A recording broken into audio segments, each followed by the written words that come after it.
यो people, good morning, good evening, good afternoon. जो video देख रहे हैं सबके लिए कैसे हैं आप सब लोग? बेटा ओके, एक बार फिर से स्वागत है आप सबका हमारे नई वीडियो में।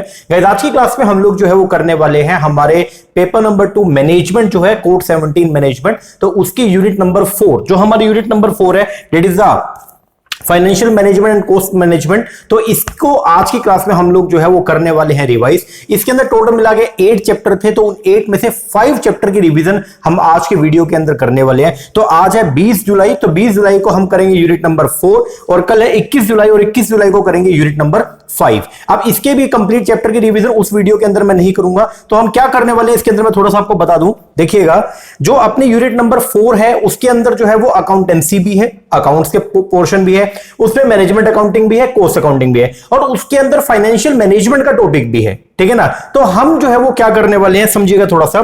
जो मैंने आपको स्टडी मेट प्रोवाइड करवा रखा है उसके अंदर हम लोग जो है आज ये वाली जो बुक है हमारा यूनिट नंबर 4 का, इसके 5 चैप्टर आज के वीडियो के अंदर हम लोग रिवाइज करने वाले हैं। वो 5 चैप्टर कौन कौन से हैं? Chapter number 1st, 2nd, 3rd, 4th और 7th कौन था? बजटिंग वाला। तो इसके ये 5 चैप्टर, इन 5 चैप्टर्स के अंदर हम लोग जो है वो कंप्लीट कर जाएंगे। क्या इसमें हम कंप्लीट कर जाएंगे हमारा अकाउंटेंसी और कॉस्ट अकाउंटिंग। ठीक है, इसके अलावा जो चैप्टर नंबर 5, 6 और 8 है जो है आपके फाइनेंशियल मैनेजमेंट के, जिसके अंदर आपका जो है कॉस्ट ऑफ कैपिटल स्ट्रक्चर और लीवरेज का टॉपिक है। ये वाला हम लोग करेंगे 22 जुलाई को एक वीडियो, मतलब परसों एक वीडियो में डालूंगा, उसके अंदर ये वाला टॉपिक हम लोग जो है वो कंप्लीट कर लेंगे। तो मेरी बात ध्यान से समझिएगा, आज का जो वीडियो है इसके अंदर हम लोग जो है यूनिट नंबर 4 के 5 चैप्टर को रिवाइज करने वाले हैं। थोरोली रिवाइज वो करेंगे, हर एक कॉन्सेप्ट को हम लोग जो है वो देखेंगे। ये वीडियो अकाउंट्स के लिए जो है, मतलब जो अपना पेपर नंबर 2 कॉमर्स है उनके लिए भी बहुत रेलिवेंट है, उनके भी काफी सारे कॉन्सेप्ट इसके अंदर आते हैं,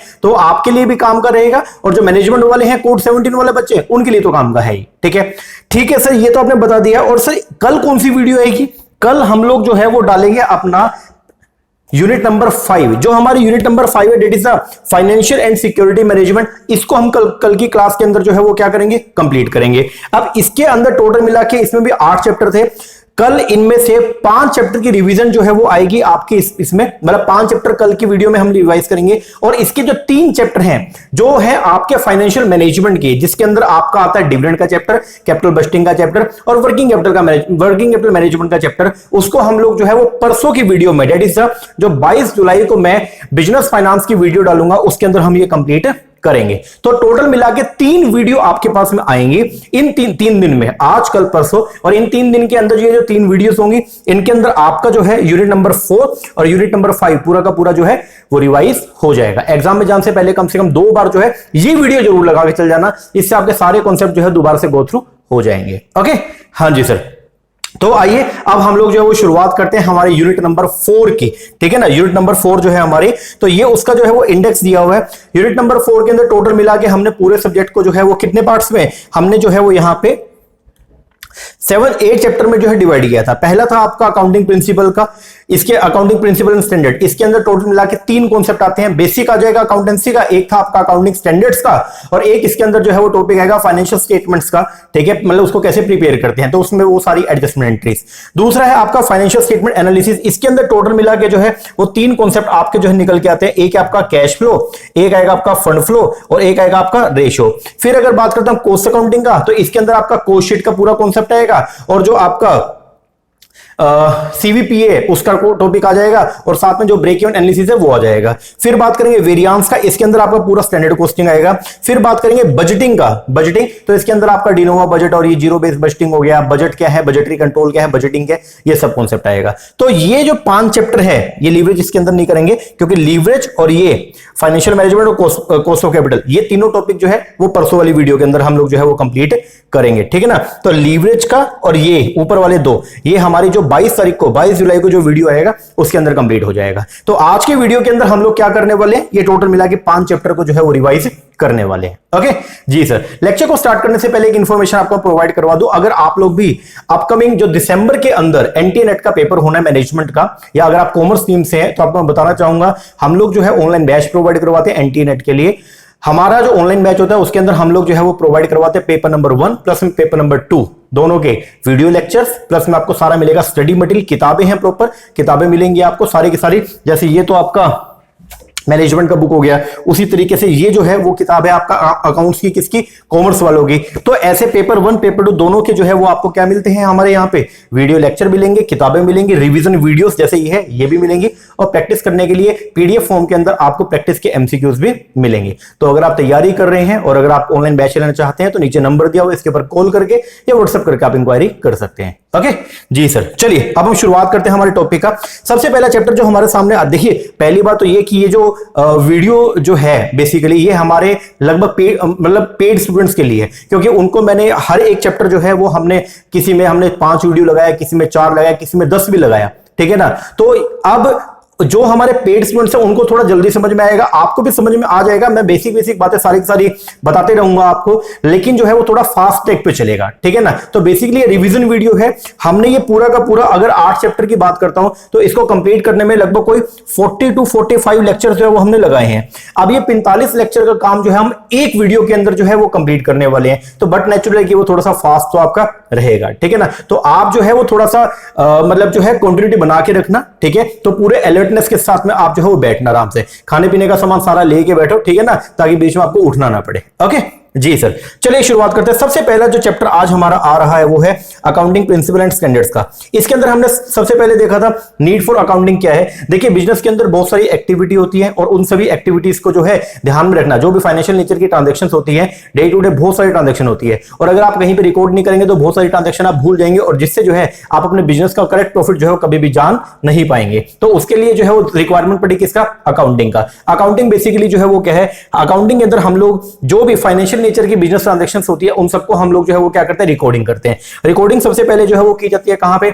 अगर आपके बिजनेस का साइज छोटा है तो रिकॉर्डिंग किया जाएगा जर्नल के अंदर, और अगर बिजनेस का साइज बड़ा है तो वहां पे जो है वो सब्सिडरी बुक्स जो है वो डेवलप की जाती हैं।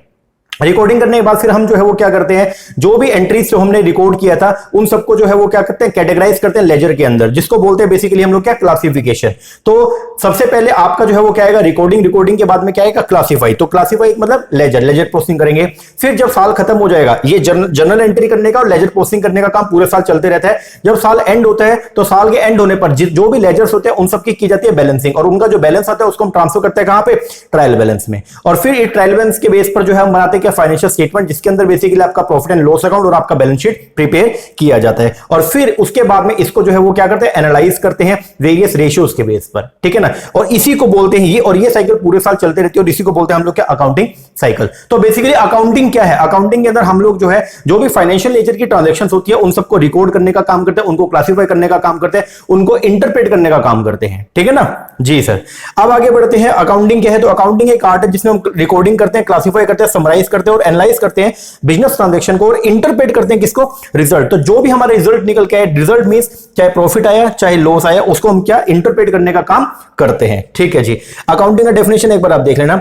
अब फीचर की बात करते हैं, सबसे पहले रहेगा अकाउंटिंग जो है वो साइंस भी और साथ में क्या है, आर्ट भी है। साइंस इसलिए क्योंकि अकाउंटिंग जो है कुछ प्रिंसिपल के ऊपर बेस्ड है, और आर्ट इसलिए क्योंकि अकाउंटिंग के अंदर हम बेस्ट वे ढूंढते हैं अपनी फाइनेंशियल नेचर की ट्रांजैक्शन को क्या करने का, रिकॉर्ड करने का। Second, identify the financial transaction only. Accounting के अंदर हम जो है वो सिर्फ फाइनेंशियल नेचर की ट्रांजैक्शन का रिकॉर्डिंग किया जाता है, जो नॉन फाइनेंशियल आइटम्स होती है उनको हम जो है अकाउंटिंग के अंदर रिकॉर्ड नहीं करते। थर्ड, रिकॉर्डिंग होती है ओनली मनी के टर्म्स में, मतलब यहां पे जो आपका जो भी मैग्नीट्यूड रहेगा वो किस में रहेगा, मनी में रहेगा, ठीक है जी। फिर क्लासिफिकेशन या प्रिपरेशन ऑफ द अकाउंट, यहां पे हम लोग जो है वो क्या करते हैं, अकाउंटिंग में क्लासिफाई करते हैं, प्रिपरेशन करते हैं अकाउंट्स का, जिसको बोलते हैं बेसिकली क्या, लेजर्स बोलते हैं। इसके बाद है समराइज करते हैं और कैलकुलेशन ऑफ फाइनल रिजल्ट। फिर उसके बाद जो भी आपके लेजर से, उन सब लेजर्स के हम लोग जो है वो क्या करते हैं, एट द एंड में हम लेजर में पोस्टिंग करने के बाद में लास्ट में जो है वो क्या करते हैं, उनका बैलेंसिंग करते हैं, और बैलेंसिंग करके जो भी हमारे पास में बैलेंस बचते हैं, चाहे वो डेबिट नेचर का हो चाहे वो क्रेडिट नेचर का, उन सबको हम लोग जो है ट्रायल बैलेंस के अंदर जो है वो क्या करते हैं, शो करते हैं। तो समराइज और calculation of the final result. इसके बाद में जो है ये जो टीबी बनेगा, इस ट्रायल बैलेंस के बेस पर हम लोग जो है वो बनाते हैं बैलेंस शीट और प्रॉफिट एंड लॉस अकाउंट, और फिर उसको हम क्या करते हैं, एनालाइज करते हैं और क्या करते हैं, इंटरप्रेट करते हैं, और फिर उसको जो है जो भी हमारे स्टेक होल्डर्स हैं वेरियस, उनको जो है वो क्या करते हैं, कम्युनिकेट करते हैं। There are two type of holder, one is a stakeholder, one is a shareholder. थोड़ा सा डिफरेंस समझ आइएगा। शेयर होल्डर होता है जिसके पास में कंपनी की इक्विटी है, जो कंपनी का मालिक है, जो कंपनी का शेयर होल्डर है। तो शेयर होल्डर कौन हो गया, कंपनी का मालिक हो गया, ठीक है ना। और वो स्टेक होल्डर भी है। तो सिर्फ स्टेक होल्डर क्या हो गया, स्टेक होल्डर बहुत ही वाइडर टर्म है, जिस पर्सन का, जिस भी एंटिटी का कंपनी के साथ में कोई भी लेन देन है फाइनेंशियल नेचर का, या जिस भी एंटिटी का कोई इंटरेस्ट है कंपनी के के अंदर, वो सब जो है वो कौन होते हैं? Stakeholder. अब शेयर होल्डर का भी लेन देन है कंपनी के साथ में, तो शेयर होल्डर जो है वो स्टेक होल्डर है। सर इसके अलावा स्टेक होल्डर में कौन कौन आता है? इसके अलावा स्टेक होल्डर के अंदर आपके क्रेडिटर्स हो गए, आपके डेटर्स हो गए, आपके बिल रिसीवेबल्स हो गए, बीपीस हो गए, जितने भी आपके लायबिलिटी होल्डर्स हो गए, जितने भी आपके एसेट्स होल्डर हो गए, ये सारे के सारे जो है वो पार्ट होता है आपके किसका? स्टेक होल्डर का। ठीक है ना जी। तो हम जो भी रिजल्ट निकल के आते हैं उन सबको कम्युनिकेट करते हैं किसको? हमारे स्टेक होल्डर्स को। ओके आगे। अब बुक कीपिंग क्या है? देखिए बुक कीपिंग जो है अकाउंटिंग का बेसिक वर्जन होता है। अकाउंटिंग करने के लिए हम सबसे पहले करते हैं बुक कीपिंग। बुक कीपिंग सबसे मेन बात इज अ रूटीन फंक्शन है। ठीक है, तो बुक कीपिंग कौन करता है? कोई भी बेसिक जो भी जिसको भी एंट्री चढ़ानी आती है तो वो पर्सन जो है वो क्या करेगा? बुक कीपिंग करेगा। पूरे साल चलते रहता है। बुक कीपिंग के अंदर क्या कहां तक आता है? बुक कीपिंग के अंदर सबसे पहले फाइनेंशियल नेचर के ट्रांजेक्शन को आइडेंटिफाई करेंगे, उसका रिकॉर्डिंग करेंगे, उसको क्लासिफाई करेंगे, लेकिन खातों को बंद नहीं। तो रूटीन नेचर का काम अगर बोल दिया तो जो रूटीन में काम चलता है, रूटीन में काम क्या क्या चलता है? रिकॉर्डिंग करना और क्लासिफिकेशन करना। तो ये सब जो है वो किसके दायरे में आएगा? बुक कीपिंग के। ठीक है ना। और अकाउंटिंग में क्या आएगा? अकाउंटिंग वहां पे स्टार्ट होती है जनरली जहां पे बुक कीपिंग जो है वो क्या होती है? एंड होती है। तो अकाउंटिंग में आप क्या करते हैं? जो साल के लास्ट में आप जो है जब हर एक लेजर को आप क्या करते हो? क्लोज करते हो। तो वो लेजर का जो क्लोजिंग करना वो सब जो है वहां से आपकी शुरुआत होती है किसका? अकाउंटिंग का। और जो एंड होती है कहां पे? अपने फाइनेंशियल स्टेटमेंट्स को बनाने पर। ठीक है ना। वैसे एक्चुअल के अंदर book keeping is a part of the accounting. तो मैंने लिख दिया यहां पे स्पेशल बात, बुक कीपिंग लेजर पोस्टिंग तक का काम जो है वो इसके अंदर आता है। ठीक है जी। आप दोनों में क्या क्या डिफरेंस है? एक बार डिफरेंस देख लीजिए बुक कीपिंग में और अकाउंटिंग में। बुक कीपिंग का जो स्कोप है वो बहुत ही क्या है? नैरो है, जबकि अकाउंटिंग का स्कोप बहुत ही वाइड है। Nature book keeping clerical nature का है, रूटीन नेचर का है, जबकि अगर बात करें अकाउंटिंग तो वो एनालिटिकल नेचर का है। स्टेजेस बुक कीपिंग जो है वो अकाउंटिंग की पहली स्टेज है, जबकि जो अकाउंटिंग है वो अकाउंटेंसी का सेकंड स्टेज है। आगे कौन परफॉर्म करता है? बुक कीपिंग का काम जो है वो परफॉर्म करता है बुक कीपर, और जबकि अकाउंटिंग का काम जो है वो कौन करता है? Accountant. Personal judgement bookkeeping के अंदर जो रूल्स एंड रेगुलेशंस होते हैं उनके बेस पर ही आपको जो है वो एंट्री करनी होती है। तो यहां पे आपके पर्सनल जजमेंट जो है वो वर्क नहीं करती, जबकि अकाउंटिंग के अंदर आपके पर्सनल जजमेंट जो है वो काम करती है। आगे स्पेशल नॉलेज बुक कीपिंग के लिए आपको कोई स्पेशल नॉलेज की रिक्वायरमेंट नहीं है, जबकि अकाउंटिंग करने के लिए आपको स्पेशल नॉलेज की रिक्वायरमेंट है। Knowledge of financial position book keeping से कंपनी की फाइनेंशियल पोजीशन की नॉलेज नहीं मिलती है, जबकि अकाउंटिंग से फाइनेंशियल कंडीशन जो भी कंपनी है उसके फाइनेंशियल कंडीशन की नॉलेज मिलती है। Dependence bookkeeping has to depend on accounting. अगर आपको बुक कीपिंग करना है तो आपको डिपेंड करना होना पड़ता है अकाउंटिंग में, और अकाउंटिंग के अंदर आपको डिपेंड होना पड़ता है किस पे? बुक कीपिंग में। Responsibility book keeper is not responsible for accounting work, लेकिन जो अकाउंटेंट होता है वो बुक कीपिंग के लिए भी जो रिस्पॉन्सिबल होता है। अब आएगा अकाउंटेंसी क्या होता है? ये जो आर्ट होती है ना, मतलब जो आप अकाउंटिंग करते हो, तो अकाउंटिंग करते हुए आप जिन रूल्स एंड रेगुलेशंस को, जिन प्रिंसिपल्स को आप लोग क्या करते हैं? फॉलो करते हैं, उनको बोलते हैं हम लोग क्या? अकाउंटेंसी। तो अकाउंटेंसी जो एक स्पेशल फील्ड ऑफ नॉलेज है जिसके अंदर बेसिकली जो है वो क्या दिए गए? रूल्स रेगुलेशंस दिए गए, जिसके अंदर प्रिंसिपल्स बताए गए, जिसके अंदर रूल्स बताए गए हैं। ठीक है, क्या करने के? अकाउंटिंग करने के। तो अकाउंटिंग जो है वो क्या है? एक आर्ट है, classify, recording, summarising, analysing, interpreting the business transaction. और अकाउंटेंसी क्या? वो डील करते हैं the rules of recording the transaction in the books. मतलब कैसे रिकॉर्डिंग करनी है वो सब जो है वो दिया जाएगा कहां पे? आपके अकाउंटेंसी के अंदर। तो अकाउंटेंसी जो है वो क्या है? एक सिस्टमेटिक नॉलेज है किसका? अकाउंटिंग का। ठीक है जी। अब आता है जी principle of accounting. Accounting principles की अगर बात करते हैं तो ये क्या है? देखिएगा, जब लोगों ने अकाउंटिंग करना स्टार्ट किया तो स्टार्टिंग में उनको प्रॉब्लम आई, और प्रॉब्लम को जो है उसका सॉल्यूशन उन्होंने ढूंढना शुरू किया। जब सॉल्यूशन उन्होंने ढूंढना शुरू किया और जिस पर्सन का सॉल्यूशन को जो है वो क्या बाकी अकाउंटेंट ने भी माना, तो वो बन गए रूल्स। और जब रूल्स जो है वो यूनिवर्सली एक्सेप्टेबल हो जाए तो वो क्या बन जाते हैं? प्रिंसिपल। तो पहली बात तो जो प्रिंसिपल ऑफ अकाउंटिंग होते हैं वो क्या होते हैं? आपके रूल्स होते हैं। ठीक है जी। और ये जो रूल्स है इनको गैप भी बोला जाता है। क्या बोलते हैं? गैप। गैप बोले तो जर्नली एक्सेप्टेड अकाउंटिंग प्रिंसिपल्स। ठीक है जी। अब कौन कौन से अकाउंटिंग प्रिंसिपल्स है वो अपने को जो है वो देखने हैं सबसे पहले, लेकिन यहां पे मैं ये करवा दूं एक बार। नेचर या कैरेक्टरिस्टिक क्या है अकाउंटिंग प्रिंसिपल का? सबसे पहले अकाउंटिंग प्रिंसिपल जो है uniform set of rules and regulation होते हैं, बिल्कुल सही बात है। दूसरा, अकाउंटिंग प्रिंसिपल मैन मेड होते हैं, जी बिल्कुल ठीक बात है, और ये एक्सपीरियंस और रीजंस की वजह से जो है वो क्या होता है? डिराइव होते हैं। तीसरा, ये स्टैटिक नहीं होते, बिल्कुल सही बात है, और एनवायरमेंट चेंज होने के बेस पर ये भी चेंज होते रहते हैं। आगे जनरल जो एक्सेप्टेंस होता है अकाउंटिंग प्रिंसिपल डिपेंड करती है 3 क्राइटेरिया के बेस पर। पहला, रेलिवेंट अकाउंटिंग प्रिंसिपल ऐसा हो जो क्या हो? रेलिवेंट नेचर का। दूसरा, ऑब्जेक्टिव जिसमें पर्सनल जजमेंट या पर्सनल प्रेजुडिस बिल्कुल भी ना हो, मतलब सब्जेक्टिव ना हो। एंड थर्ड इज फिजिबिलिटी, मतलब आप उसको बिना किसी कॉम्प्लेक्सिटी के जो है वो क्या कर सकते हो? उसको अप्लाई भी कर सकते हो। अब आएगा अकाउंटिंग कॉन्सेप्ट है कौन कौन सा? सबसे पहला business entity. Business entity concept ये बोलता है कि बिजनेस और बिजनेस ओनर जो है वो दोनों के दोनों जो है वो क्या है? अलग है, वो दोनों एक नहीं है। दूसरा, money measurement concept. Money measurement concept जो है वो ये बोलता है सिर्फ उन्हीं ट्रांजैक्शन की रिकॉर्डिंग बिजनेस के अंदर किया जाएगा जिसको मनी के अंदर जो है मेजर कर सकते हो। तीसरा गोइंग कंसर्न जो है वो ये बोलता है कि बिजनेस जो है वो लंबे समय तक जो है वो क्या होता रहेगा, चलते रहेगा। चौथा अकाउंटिंग पीरियड कॉन्सेप्ट ये बोलता है कि वैसे तो बिजनेस लंबे समय तक चलते रहेगा और बिजनेस का ट्रू पोजीशन, मतलब बिजनेस से आपने प्रॉफिट कमाया, लॉस कमाया, वो तो आप बिजनेस के बंद होने के बाद ही देख सकते हो। लेकिन अगर मान लीजिए आपने तब तक का वेट किया तो आपका नुकसान भी हो सकता है। तो इसलिए हम लोग जो है वो क्या करते हैं, एंटायर लाइफ जो होती है ना फर्म की, उसको डिवाइड करते हैं कुछ टाइम इंटरवल में for the measurement of the profit of the business. और 12 महीने का पीरियड जर्नलिस्ट को दिया जाता है, जिसको हम लोग फाइनेंशियल ईयर भी बोलते हैं, और वो आपका स्टार्ट होता है 1 अप्रैल से लेकर के 31 मार्च तक चलता है। आगे cost concept, historical cost concept जो है वो क्या बोलता है, ये बोलता है कि जो भी आपकी एसेट्स को आप अपने बिजनेस के अंदर परचेस करेंगे उन सबका रिकॉर्डिंग जो है वो करंट वैल्यू के ऊपर ना करके उनकी हिस्टोरिकल वैल्यू के ऊपर करेंगे। फिर ड्यूअल एस्पेक्ट प्रिंसिपल ये बोलता है जब कभी भी आप कोई भी बिजनेस ट्रांजैक्शन करेंगे तो उसके 2 एस्पेक्ट होंगे, एक होगा डेबिट और एक होगा क्या, क्रेडिट। फिर रेवेन्यू रिकॉग्निशन कॉन्सेप्ट, ये क्या बोलता है, revenue means the amount which is added to the capital as a result of the business operation. तो रेवेन्यू रिकॉग्निशन कॉन्सेप्ट ये बोलता है कि रेवेन्यू को रिकॉग्नाइज कब करना है, तो रेवेन्यू को रिकॉग्नाइज करना है जब ओनरशिप जो है वो क्या हो जाए, ट्रांसफर हो जाए। पैसा मिला या नहीं मिला उस चीज को आपको कंसीडर नहीं करना। अगर आपके हाथ से गुड्स की ओनरशिप जो है वो क्या हो गई है, दूसरे पर्सन को ट्रांसफर हो गई है, तो वहां पे आप रेवेन्यू को रिकॉग्नाइज कर लेंगे। दोबारा बोल रहा हूं, पैसा मिला या नहीं मिला उस चीज को अपने को ध्यान नहीं देना होता है। आगे मैचिंग कॉन्सेप्ट, मैचिंग क्या बोलता है, मैचिंग बोलता है करंट ईयर की इनकम को कंप्यूट करने में करंट ईयर में जो भी आपने खर्चा किया उन सबको जो है वो करंट ईयर की इनकम से ही चार्ज कर लेना। एक्रूअल कॉन्सेप्ट क्या बोलता है, ये बोलता है जब कभी भी आप बुक्स के अंदर रिकॉर्डिंग करेंगे, चाहे आप कर लो खर्चों की चाहे आप कर लो इनकम की, दोनों की रिकॉर्डिंग आप जो है वो एक्रूअल बेसिस के ऊपर करेंगे, कैश बेसिस को आप यहां पे यूज नहीं करेंगे। फिर ऑब्जेक्टिव कॉन्सेप्ट जो है ये बोलता है जब कभी भी आप कोई भी अकाउंटिंग करेंगे तो अकाउंटिंग करते हुए आप सब्जेक्टिव बिल्कुल भी नहीं होंगे, मतलब ये है कि आप पक्षपात बिल्कुल भी नहीं करेंगे। फिर आते हैं अकाउंटिंग कन्वेंशन, अभी तक पढ़े अकाउंटिंग प्रिंसिपल्स और अब आएंगे अकाउंटिंग कन्वेंशन। कन्वेंशन जो है वो क्या होती है, कन्वेंशन रूल्स नहीं होते हैं, पहली बात तो ये, convention are not the rules. Convention जो है वो बेसिकली क्या, कस्टम है, ये क्या है, कस्टम है, ये जनरली एक्सेप्टेड प्रैक्टिस होती है जो लोग फॉलो करते हैं।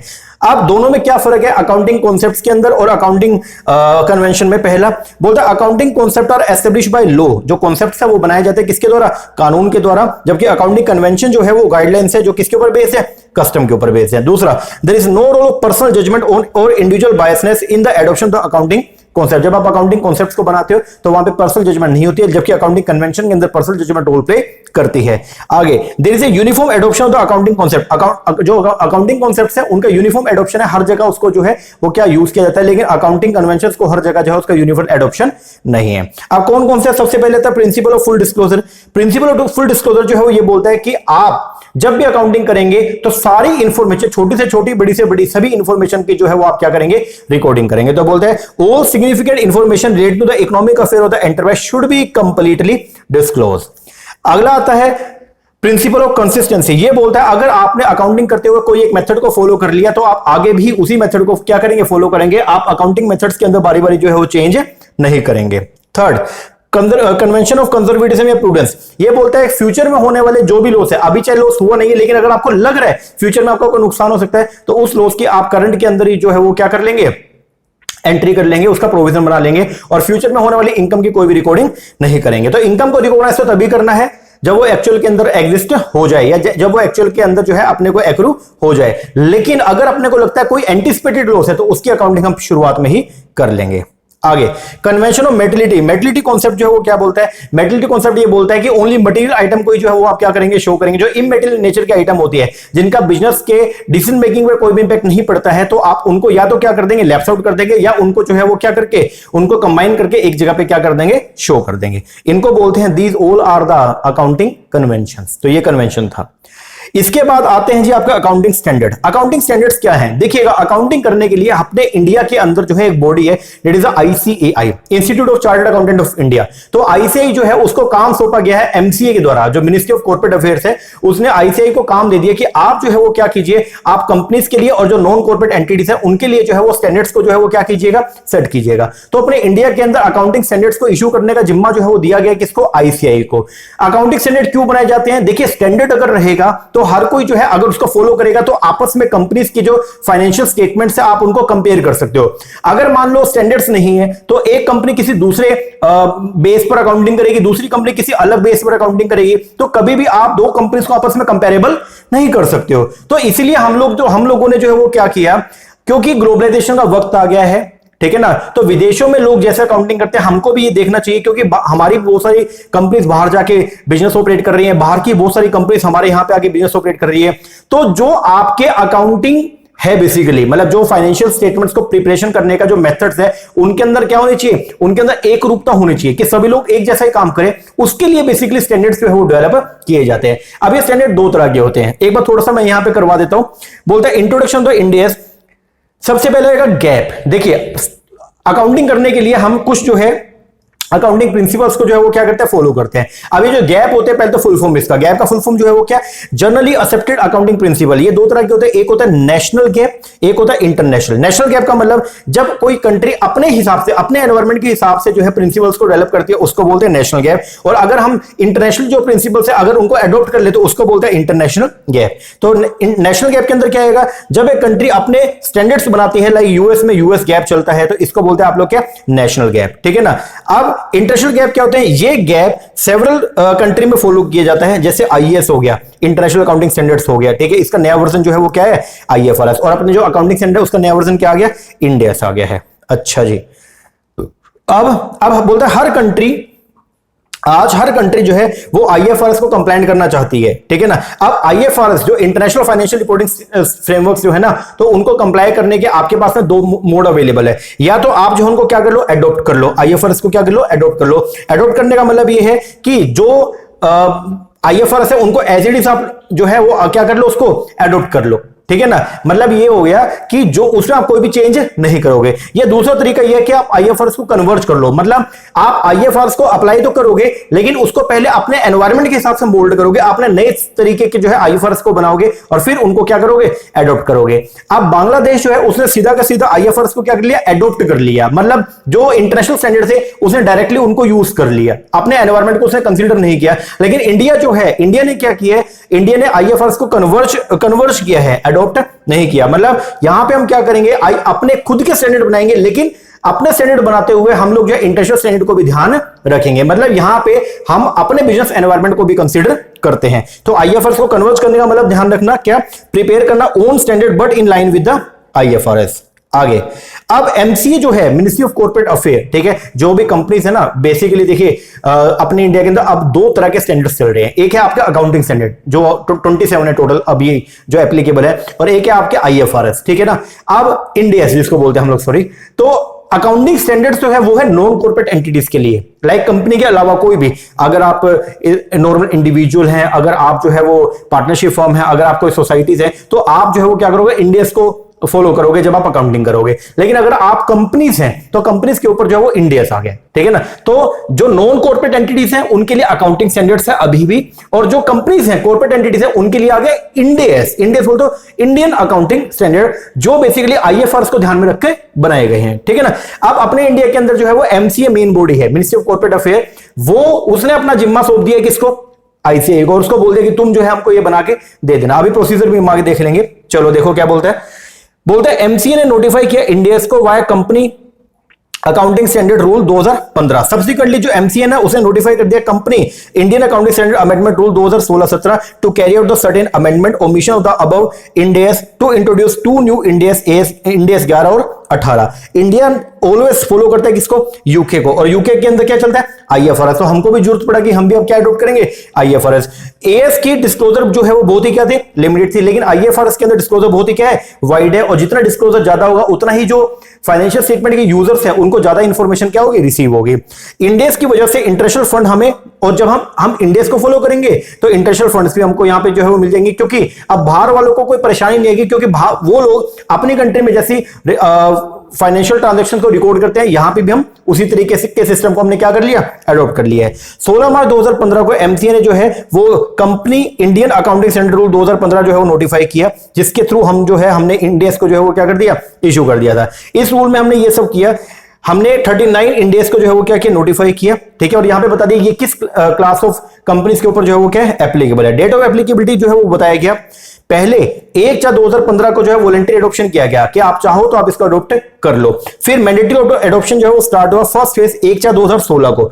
1/4/2016 को हमने जो है वो क्या किया, चाहे लिस्टेड कंपनी हो चाहे अनलिस्टेड कंपनी हो, अगर उसकी नेटवर्थ जो है वो कितनी 500 करोड़ या उससे ज्यादा है तो उसके लिए जो है वो क्या कर दिया, मैंडेटरी कर दिया कि आप तो इसको अडॉप्ट करेंगे। फिर 1/4/2017 को जो है वो क्या किया, एमसीए ने नोटिफिकेशन जारी करके और क्या कर दिया, जितनी भी लिस्टेड कंपनी है उन सबके ऊपर तो ये अप्लाई करवा दिया, और जितनी भी अनलिस्टेड कंपनी है उनको ये बोल दिया अगर कोई भी अनलिस्टेड कंपनी जिसकी कैपिटल जो है वो 250 करोड़ या उससे ज्यादा है तो उसके ऊपर भी इंडिया से वो क्या हो जाएंगे, लागू हो जाएंगे। और उसके बाद जो है इंडेक्स क्या हो जाएंगे, लागू हो जाएंगे। अनलिस्टेड कंपनी की नेटवर्थ जो है अगर ग्रेटर देन 250 करोड़ है, ठीक है, तो फिर उसके ऊपर जो है वो इंडेक्स क्या हो जाएगा, लागू। अब नेटवर्थ का मतलब यहां पे जो है वो क्या है, इसके अंदर आएगा इक्विटी शेयर कैपिटल प्लस में प्रेफरेंशियल कैपिटल प्लस में रिजर्व एंड सरप्लस, ये मिलके जो है वो बनेगा क्या, नेटवर्थ। बात समझ में आया क्या?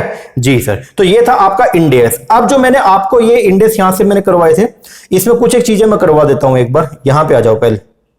एक तो ये ध्यान रखना, इंडेक्स को लाने के पीछे देखो, इंडेक्स के लिए पहले बॉडी हुआ करती थी नाकास, ठीक है ना। देखो इंडेक्स अपने इंडिया के अंदर जो है बॉडी है ICI, institute of chartered accountant of India, उसके अंडर जो है एक पहले बॉडी थी नाकास, जिसको चेंज करके क्या करते हैं, निफ्रा, नेशनल फाइनेंशियल रिपोर्टिंग अथॉरिटी कर दिया। निफ्रा जो है वो बेसिकली जो है वो जारी करवाने का काम करती है किसको, इंडेक्स को। जब भी अपने इंडिया के अंदर इंडेक्स बनाया जाएगा, इंडेक्स बनाने के पीछे जो मेन एम है वो क्या है, 4 है। इंडेक्स बनाया जाएगा क्या करने के लिए, जो भी अकाउंटिंग ट्रांजेक्शन है उनको रिकॉग्नाइज करने के लिए, मेजर करने के लिए, प्रेजेंट करने के लिए और डिस्क्लोज करने के लिए। तो अकाउंटिंग ट्रांजेक्शन की रिकॉग्निशन के लिए, अकाउंटिंग ट्रांजेक्शन को मेजर करने के लिए, अकाउंटिंग ट्रांजेक्शन को प्रेजेंट करने के लिए और अकाउंटिंग ट्रांजेक्शन को डिस्क्लोज करने के लिए जो है बेसिकली क्या बनाए जाते हैं, स्टैंडर्ड्स बनाए जाते हैं। ठीक है जी।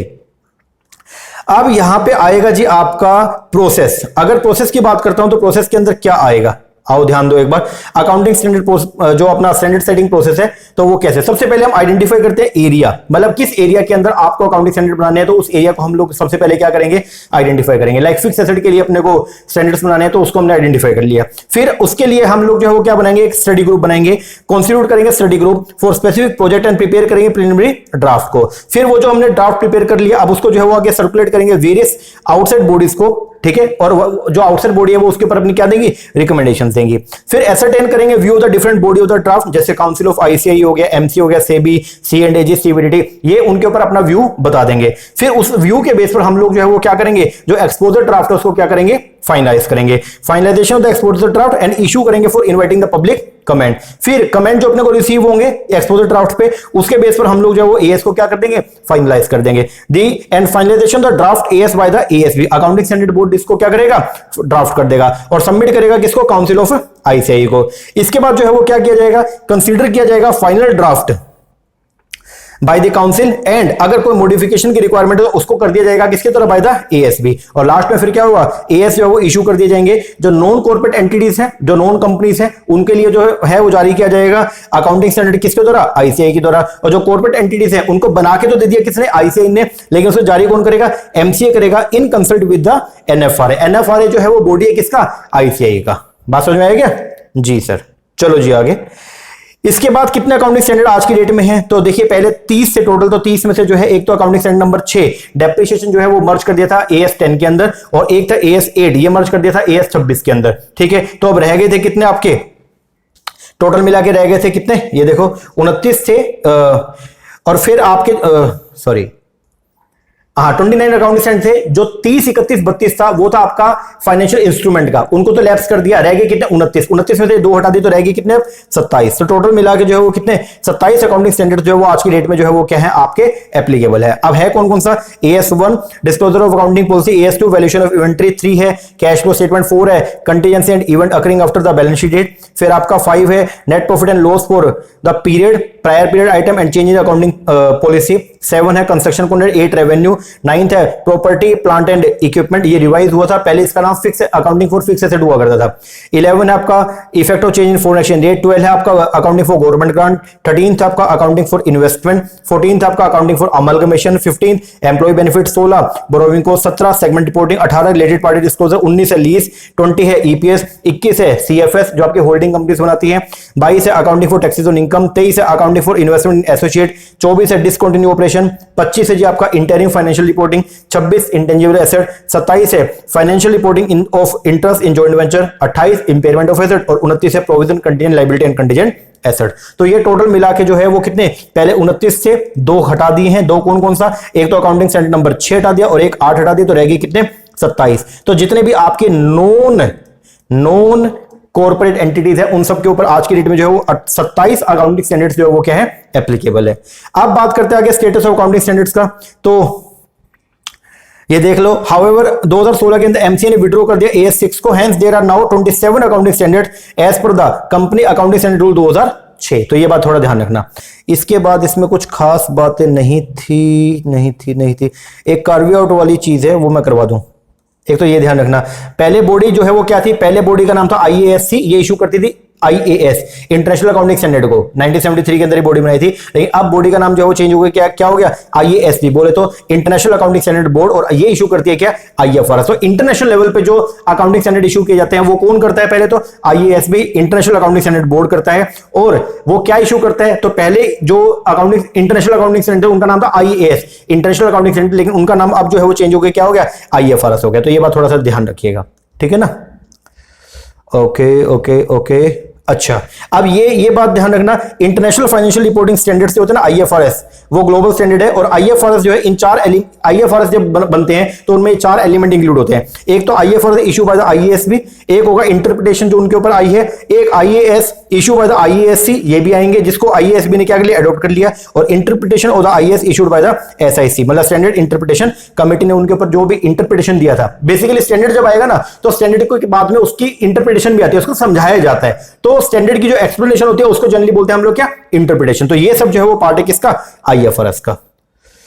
ओके। इसके बाद आएगा, हाँ एक ये बहुत इंपॉर्टेंट चीज है, इसको थोड़ा ध्यान रखना, बिकमिंग IFRS कंप्लायंट दो तरीके से आपको मैंने बता दिया। एक तो एडॉप्शन, जैसे एज इट इज कॉपी कर लो, एक है कन्वर्जन जो हमने किया, मतलब हम IFRS को अप्लाई तो करेंगे लेकिन कैसे करेंगे, अपने एनवायरमेंट के हिसाब से। इसलिए हमने अपने स्टैंडर्ड्स का नाम IFRS नहीं रखा, हमने उनका नाम रखा इंडेस, इंडियन अकाउंटिंग स्टैंडर्ड्स, ठीक है। क्या क्या बेनिफिट है तो ये थोड़ा देख लो। अगर आप IFRS कंप्लायंट बन जाओगे, मतलब अगर आप इंटरनेशनल स्टैंडर्ड्स को अगर फॉलो करोगे तो उससे क्या क्या फायदा मिलेगा, पहला क्रॉस बॉर्डर फ्लो होगा मनी का, बिल्कुल सही बात है। दूसरा, आप अपनी कंपनीज को जो है वो ग्लोबल स्टॉक एक्सचेंज के अंदर लिस्टेड करवा सकते हो, यस। तीसरा, आप कंपेरेबल कर सकते हो फाइनेंशियल स्टेटमेंट्स को 2 अलग अलग देशों की, यस। ग्रेट ट्रांसपेरेंसी बढ़ जाएगा, ये आगे लो रिस्क ऑफ एरर होगा, और ये हेल्प करेगा इन्वेस्टर को किसमें, डिसीजन लेने में कि कौन सी कंपनी में पैसा लगाना उसके लिए ठीक है और किसके लिए कौन सा ठीक है नहीं है। अब what are the carve out and carve in the Ind AS, अब ये क्या है, तो जो कर्वी आउट होता है वो क्या, इंडेस में और IFRS में जो फर्क चेंज आ गया, मतलब IFRS कोई कुछ और बोलते हैं लेकिन हमने जो इंडेस बनाया उसके अंदर प्रोविजन कुछ और दिया, तो जो डिफरेंस होता है इसको बोलते हैं क्या, कर्वी आउट। ये बात थोड़ा ध्यान रखना, कर्वी आउट का मतलब जो है वो क्या होता है, हमने जो इंडेस बनाए हैं वो IFRS को ध्यान में रख के बनाए हैं। तो IFRS अगर कुछ और बोल रहा है और इंडेस कुछ और बोल रहा है, तो इन दोनों के बीच का जो डिफरेंस होता है उसको बोलते हैं हम लोग क्या, कर्वी आउट। और कर्वी इन का मतलब क्या, हमने इंडेस में जो एडिशनल डिस्क्लोजर दे दिया, additional disclosure given in the Ind AS over and above which are given in the IFRS, उसको बोलते हैं कार्वी इन। तो पहले तो कार्वी आउट बताओ सर। कार्वी आउट का मतलब हो गया, इंडेस में कुछ और बात बोल रहे हैं और IFRS में कुछ और बात बोल रहे हैं, इन दोनों का जो डिफरेंस है उसको बोलते हैं कार्वी आउट। और कार्वी इन का मतलब जो हमारे IFRS थे, इंटरनेशनल जो स्टैंडर्ड्स थे, उनमें कोई बात बोली गई थी और हमने अपने स्टैंडर्ड्स के अंदर वो बात तो लिखी है लेकिन उसको जो है पूरी तरह से एक्सप्लेन करके लिखा, तो एक्स्ट्रा एक्सप्लेनेशन या एक्स्ट्रा प्रोविजन जो हमने बना दिया है उसको बोलते हैं हम लोग क्या, कार्वी इन। ओके जी सर, ये थोड़ा देख लीजिएगा। ओके। इसके बाद क्या है, कन्वर्जन हमने कर लिया, ये आपको मैंने करवा दिया। हाँ, एक ये देख लेना, ICAI जो है वो उसने क्या किया, कन्वर्ज किया IFRS को, मतलब हमने जो अडॉप्ट नहीं किया, सीधा क्या किया, कन्वर्ज, मतलब सीधा अडॉप्ट नहीं किया, हमने कन्वर्ज किया, आपने खुद के बनाए हैं। Application of IFRS in India consider the legal and the other condition prevailing India, deviation from corresponding IFRS if required, तो आप कर सकते हो। डिसीजन लिया गया to have 2 set of accounting standard, हम जो है वो क्या करेंगे, 2 सेट ऑफ अकाउंटिंग स्टैंडर्ड्स को यूज करेंगे। जो हमारी कॉर्पोरेट एंटिटीज है, कंपनीज है, उनके लिए इंडेस होगा, और जो हमारी नॉन कॉर्पोरेट एंटिटी है उनके लिए क्या होगा, AS होगा। आगे बढ़िएगा, बस ये तो हिस्ट्री आ गया था। इसके बाद ये नंबरिंग है, नंबरिंग जरूर कर जाना है यार, टोटल मिला के। जैसे इंडिया से मैंने साथ में दे दिया था कि इंडिया से अपना 101 है, उसका IFRS क्या था और उसके लिए अकाउंटिंग स्टैंडर्ड क्या था, ठीक है ना। ये सब कुछ जो है वो आप एक बार नंबरिंग जो है वो याद कर लीजिएगा, ठीक है। ये हो गया आपका अकाउंटिंग स्टैंडर्ड। अब इसके बाद में आते हैं जी हम हमारे नए टॉपिक पे, जिसके अंदर है फाइनेंशियल स्टेटमेंट। आ जाओ, preparation of financial statement. Preparation of financial statement की अगर बात करें, थर्ड टॉपिक था अपने इस चैप्टर नंबर 1 का। तो प्रिपरेशन ऑफ फाइनेंशियल स्टेटमेंट के अंदर हमने ये पढ़ा था कि जब पूरा साल जो है वो एंड होता है, फाइनेंशियल ईयर एंड हो गया, फाइनेंशियल ईयर एंड होने पर 31 मार्च को बेसिकली जो है, इसको जनरली हम लोग बैलेंस शीट डेट भी बोल देते हैं कई बार, ठीक है ना। तो 31 मार्च को सारे अकाउंट्स को जो है वो क्लोज किया जाएगा और यहाँ पे फाइनेंशियल स्टेटमेंट को प्रिपेयर किया जाता है। अब जब आप फाइनेंशियल स्टेटमेंट बनाओगे तो कंपनीज के अंदर फाइनेंशियल स्टेटमेंट जो बनाया जाता है as per the schedule 3, schedule number 3। पहले शेड्यूल 6 के हिसाब से बनाया जाता है, अब शेड्यूल 3। और शेड्यूल 3 के अंदर 2 फॉर्मेट दिए गए हैं, आपको मैंने क्लास में बताया था। एक है पार्ट ए और एक पार्ट बी, या पार्ट 1 और पार्ट 2। और पार्ट 1 के अंदर जो है फॉर्मेट दिया गया किसका, बैलेंस शीट का। पार्ट 2 में जो है फॉर्मेट दिया गया स्टेटमेंट ऑफ P&L अकाउंट का, ठीक है ना। अब कैसा बनता है ये थोड़ा सा आप देख लीजिएगा। अब यहां पे हम जो है वो कॉर्पोरेट एंटिटी की बात नहीं करेंगे, क्योंकि अपना टॉपिक है प्रिपरेशन ऑफ फाइनेंशियल स्टेटमेंट, जिसके अंदर हम बेसिकली नॉन कॉर्पोरेट एंटिटीज की जो है वो बात करने वाले हैं, ठीक है। तो पहली बात तो फाइनेंशियल स्टेटमेंट होता क्या, तो फाइनेंशियल स्टेटमेंट होता है आपका रिटन रिकॉर्ड, जो कौन किसने क्रिएट किया है, कंपनी मैनेजमेंट ने। क्या करने के लिए, जो भी फाइनेंशियल कंडीशंस हैं उनको क्या करने के लिए, समराइज करने के लिए, ठीक है जी। अब इसमें सबसे पहले हम लोग जो है वो बनाते हैं क्या, यहां पे हम बनाते हैं क्या, अपना सबसे पहले ट्रेडिंग अकाउंट। जो ट्रेडिंग अकाउंट बनेगा तो उसके अंदर बेसिकली जो है वो लिखा जाएगा क्या, डेबिट साइड पे जो है वो होगा आपका ओपनिंग स्टॉक, परचेस और जो भी डायरेक्ट नेचर के खर्चे हैं वो सब आएंगे। और क्रेडिट साइड पे आएगा आपका सेल्स और साथ में आएगा क्लोजिंग स्टॉक। और अगर मान लो क्रेडिट साइड ज्यादा है और डेबिट साइड कम है तो क्रेडिट में से डेबिट हटाएंगे तो बचेगा आपका ग्रॉस प्रॉफिट। और अगर कभी ऐसा हो गया कि डेबिट साइड ज्यादा है और क्रेडिट साइड का टोटल कम है तो जो क्रेडिट साइड पे बैलेंस बचेगा उसको बोलेंगे ग्रॉस लॉस। ये जो भी ग्रॉस प्रॉफिट या ग्रॉस लॉस होगा इसको जो है वो ट्रांसफर करते हैं कहां पे, P&L अकाउंट में। इसके बाद बनाया जाता है क्या आपका P&L अकाउंट। P&L अकाउंट जो है वहां पे हम क्या करेंगे, जो भी रेवेन्यू नेचर के आपके खर्चे हैं उन सबको जो है यहाँ पे रेवेन्यू नेचर के खर्चे और रेवेन्यू नेचर की जो इनकम होती है, मतलब रेगुलर नेचर की इनकम, उन सबको यहां पे हम क्या करते हैं, लिखने का काम करते हैं, ठीक है। तो प्रॉफिट एंड लॉस अकाउंट जो है बनाया जाएगा। प्रॉफिट एंड लॉस में सबसे ऊपर जो आइटम आएगी वो या तो आएगा ग्रॉस प्रॉफिट या आएगा ग्रॉस लॉस। अगर ग्रॉस प्रॉफिट था ट्रेडिंग अकाउंट में तो वो ट्रांसफर किया जाएगा P&L अकाउंट के क्रेडिट साइड पे, और अगर ग्रॉस लॉस था तो वो ट्रांसफर किया जाएगा P&L अकाउंट के डेबिट साइड पे। अब जो आपका P&L अकाउंट बनेगा उसके अंदर जो है डेबिट साइड पे आपके सारे खर्चे आएंगे। कौन कौन से, ऑफिस एंड एडमिनिस्ट्रेटिव एक्सपेंस आएंगे, सेलिंग एंड डिस्ट्रीब्यूशन एक्सपेंस आएंगे, मिसलेनियस एक्सपेंस आएंगे। फिर उसके बाद में जो है वो क्या किया जाएगा, बैलेंसिंग किया जाएगा। डेबिट साइड का अगर टोटल जो है वो ज्यादा है, क्रेडिट साइड का कम है, क्रेडिट साइड पे सारी इनकम लिख लिया, ठीक है। अगर डेबिट साइड का टोटल ज्यादा आ गया तो फिर आपका आएगा नेट लॉस। और अगर क्रेडिट साइड का टोटल ज्यादा है और डेबिट साइड का कम है तो क्रेडिट साइड के टोटल में से डेबिट साइड के टोटल को माइनस करेंगे, रिमेनिंग जो बचेगा वो होगा नेट प्रॉफिट। ये चाहे नेट प्रॉफिट हो चाहे नेट लॉस हो, ये दोनों का दोनों जाएगा कहां पे, P&L एप्रोप्रिएशन अकाउंट में। और फिर P&L एप्रोप्रिएशन अकाउंट के अंदर इसका बंटवारा होगा। बंटवारा होने के बाद में जो प्रॉफिट बचेगा या जो लॉस होगा उसको डाला जाएगा कहां पे, आपके बैलेंस शीट में, ठीक है जी। आप बोलते हैं in profit and loss account only आप उन्हीं ट्रांजैक्शन को रिकॉर्ड करेंगे जो बिजनेस से क्या है, रिलेटेड है।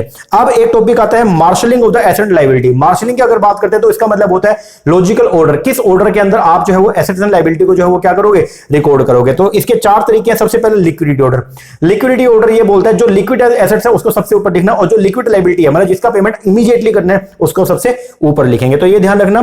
First of all the asset which can be easily converted to cash can be shown on the balance sheet, सबसे ऊपर लिखेंगे। और वो लायबिलिटी जिसको इमीडिएटली आपने पेमेंट करना है या 1 साल के अंदर पेमेंट करना है उसको आप सबसे ऊपर लिखेंगे। दूसरा जो फॉर्मेट आपका होता है वो है जी कौन सा, परमानेंस ऑर्डर। परमानेंस ऑर्डर के अंदर हम जो है जो नॉन करंट एसेट है उसको सबसे ऊपर लिखेंगे, जो नॉन करंट लायबिलिटी है, लॉन्ग टर्म लायबिलिटी उसको सबसे ऊपर लिखेंगे। मतलब ये आपका जो लिक्विडिटी ऑर्डर है उसका बिल्कुल क्या हो जाएगा, रिवर्स हो जाएगा।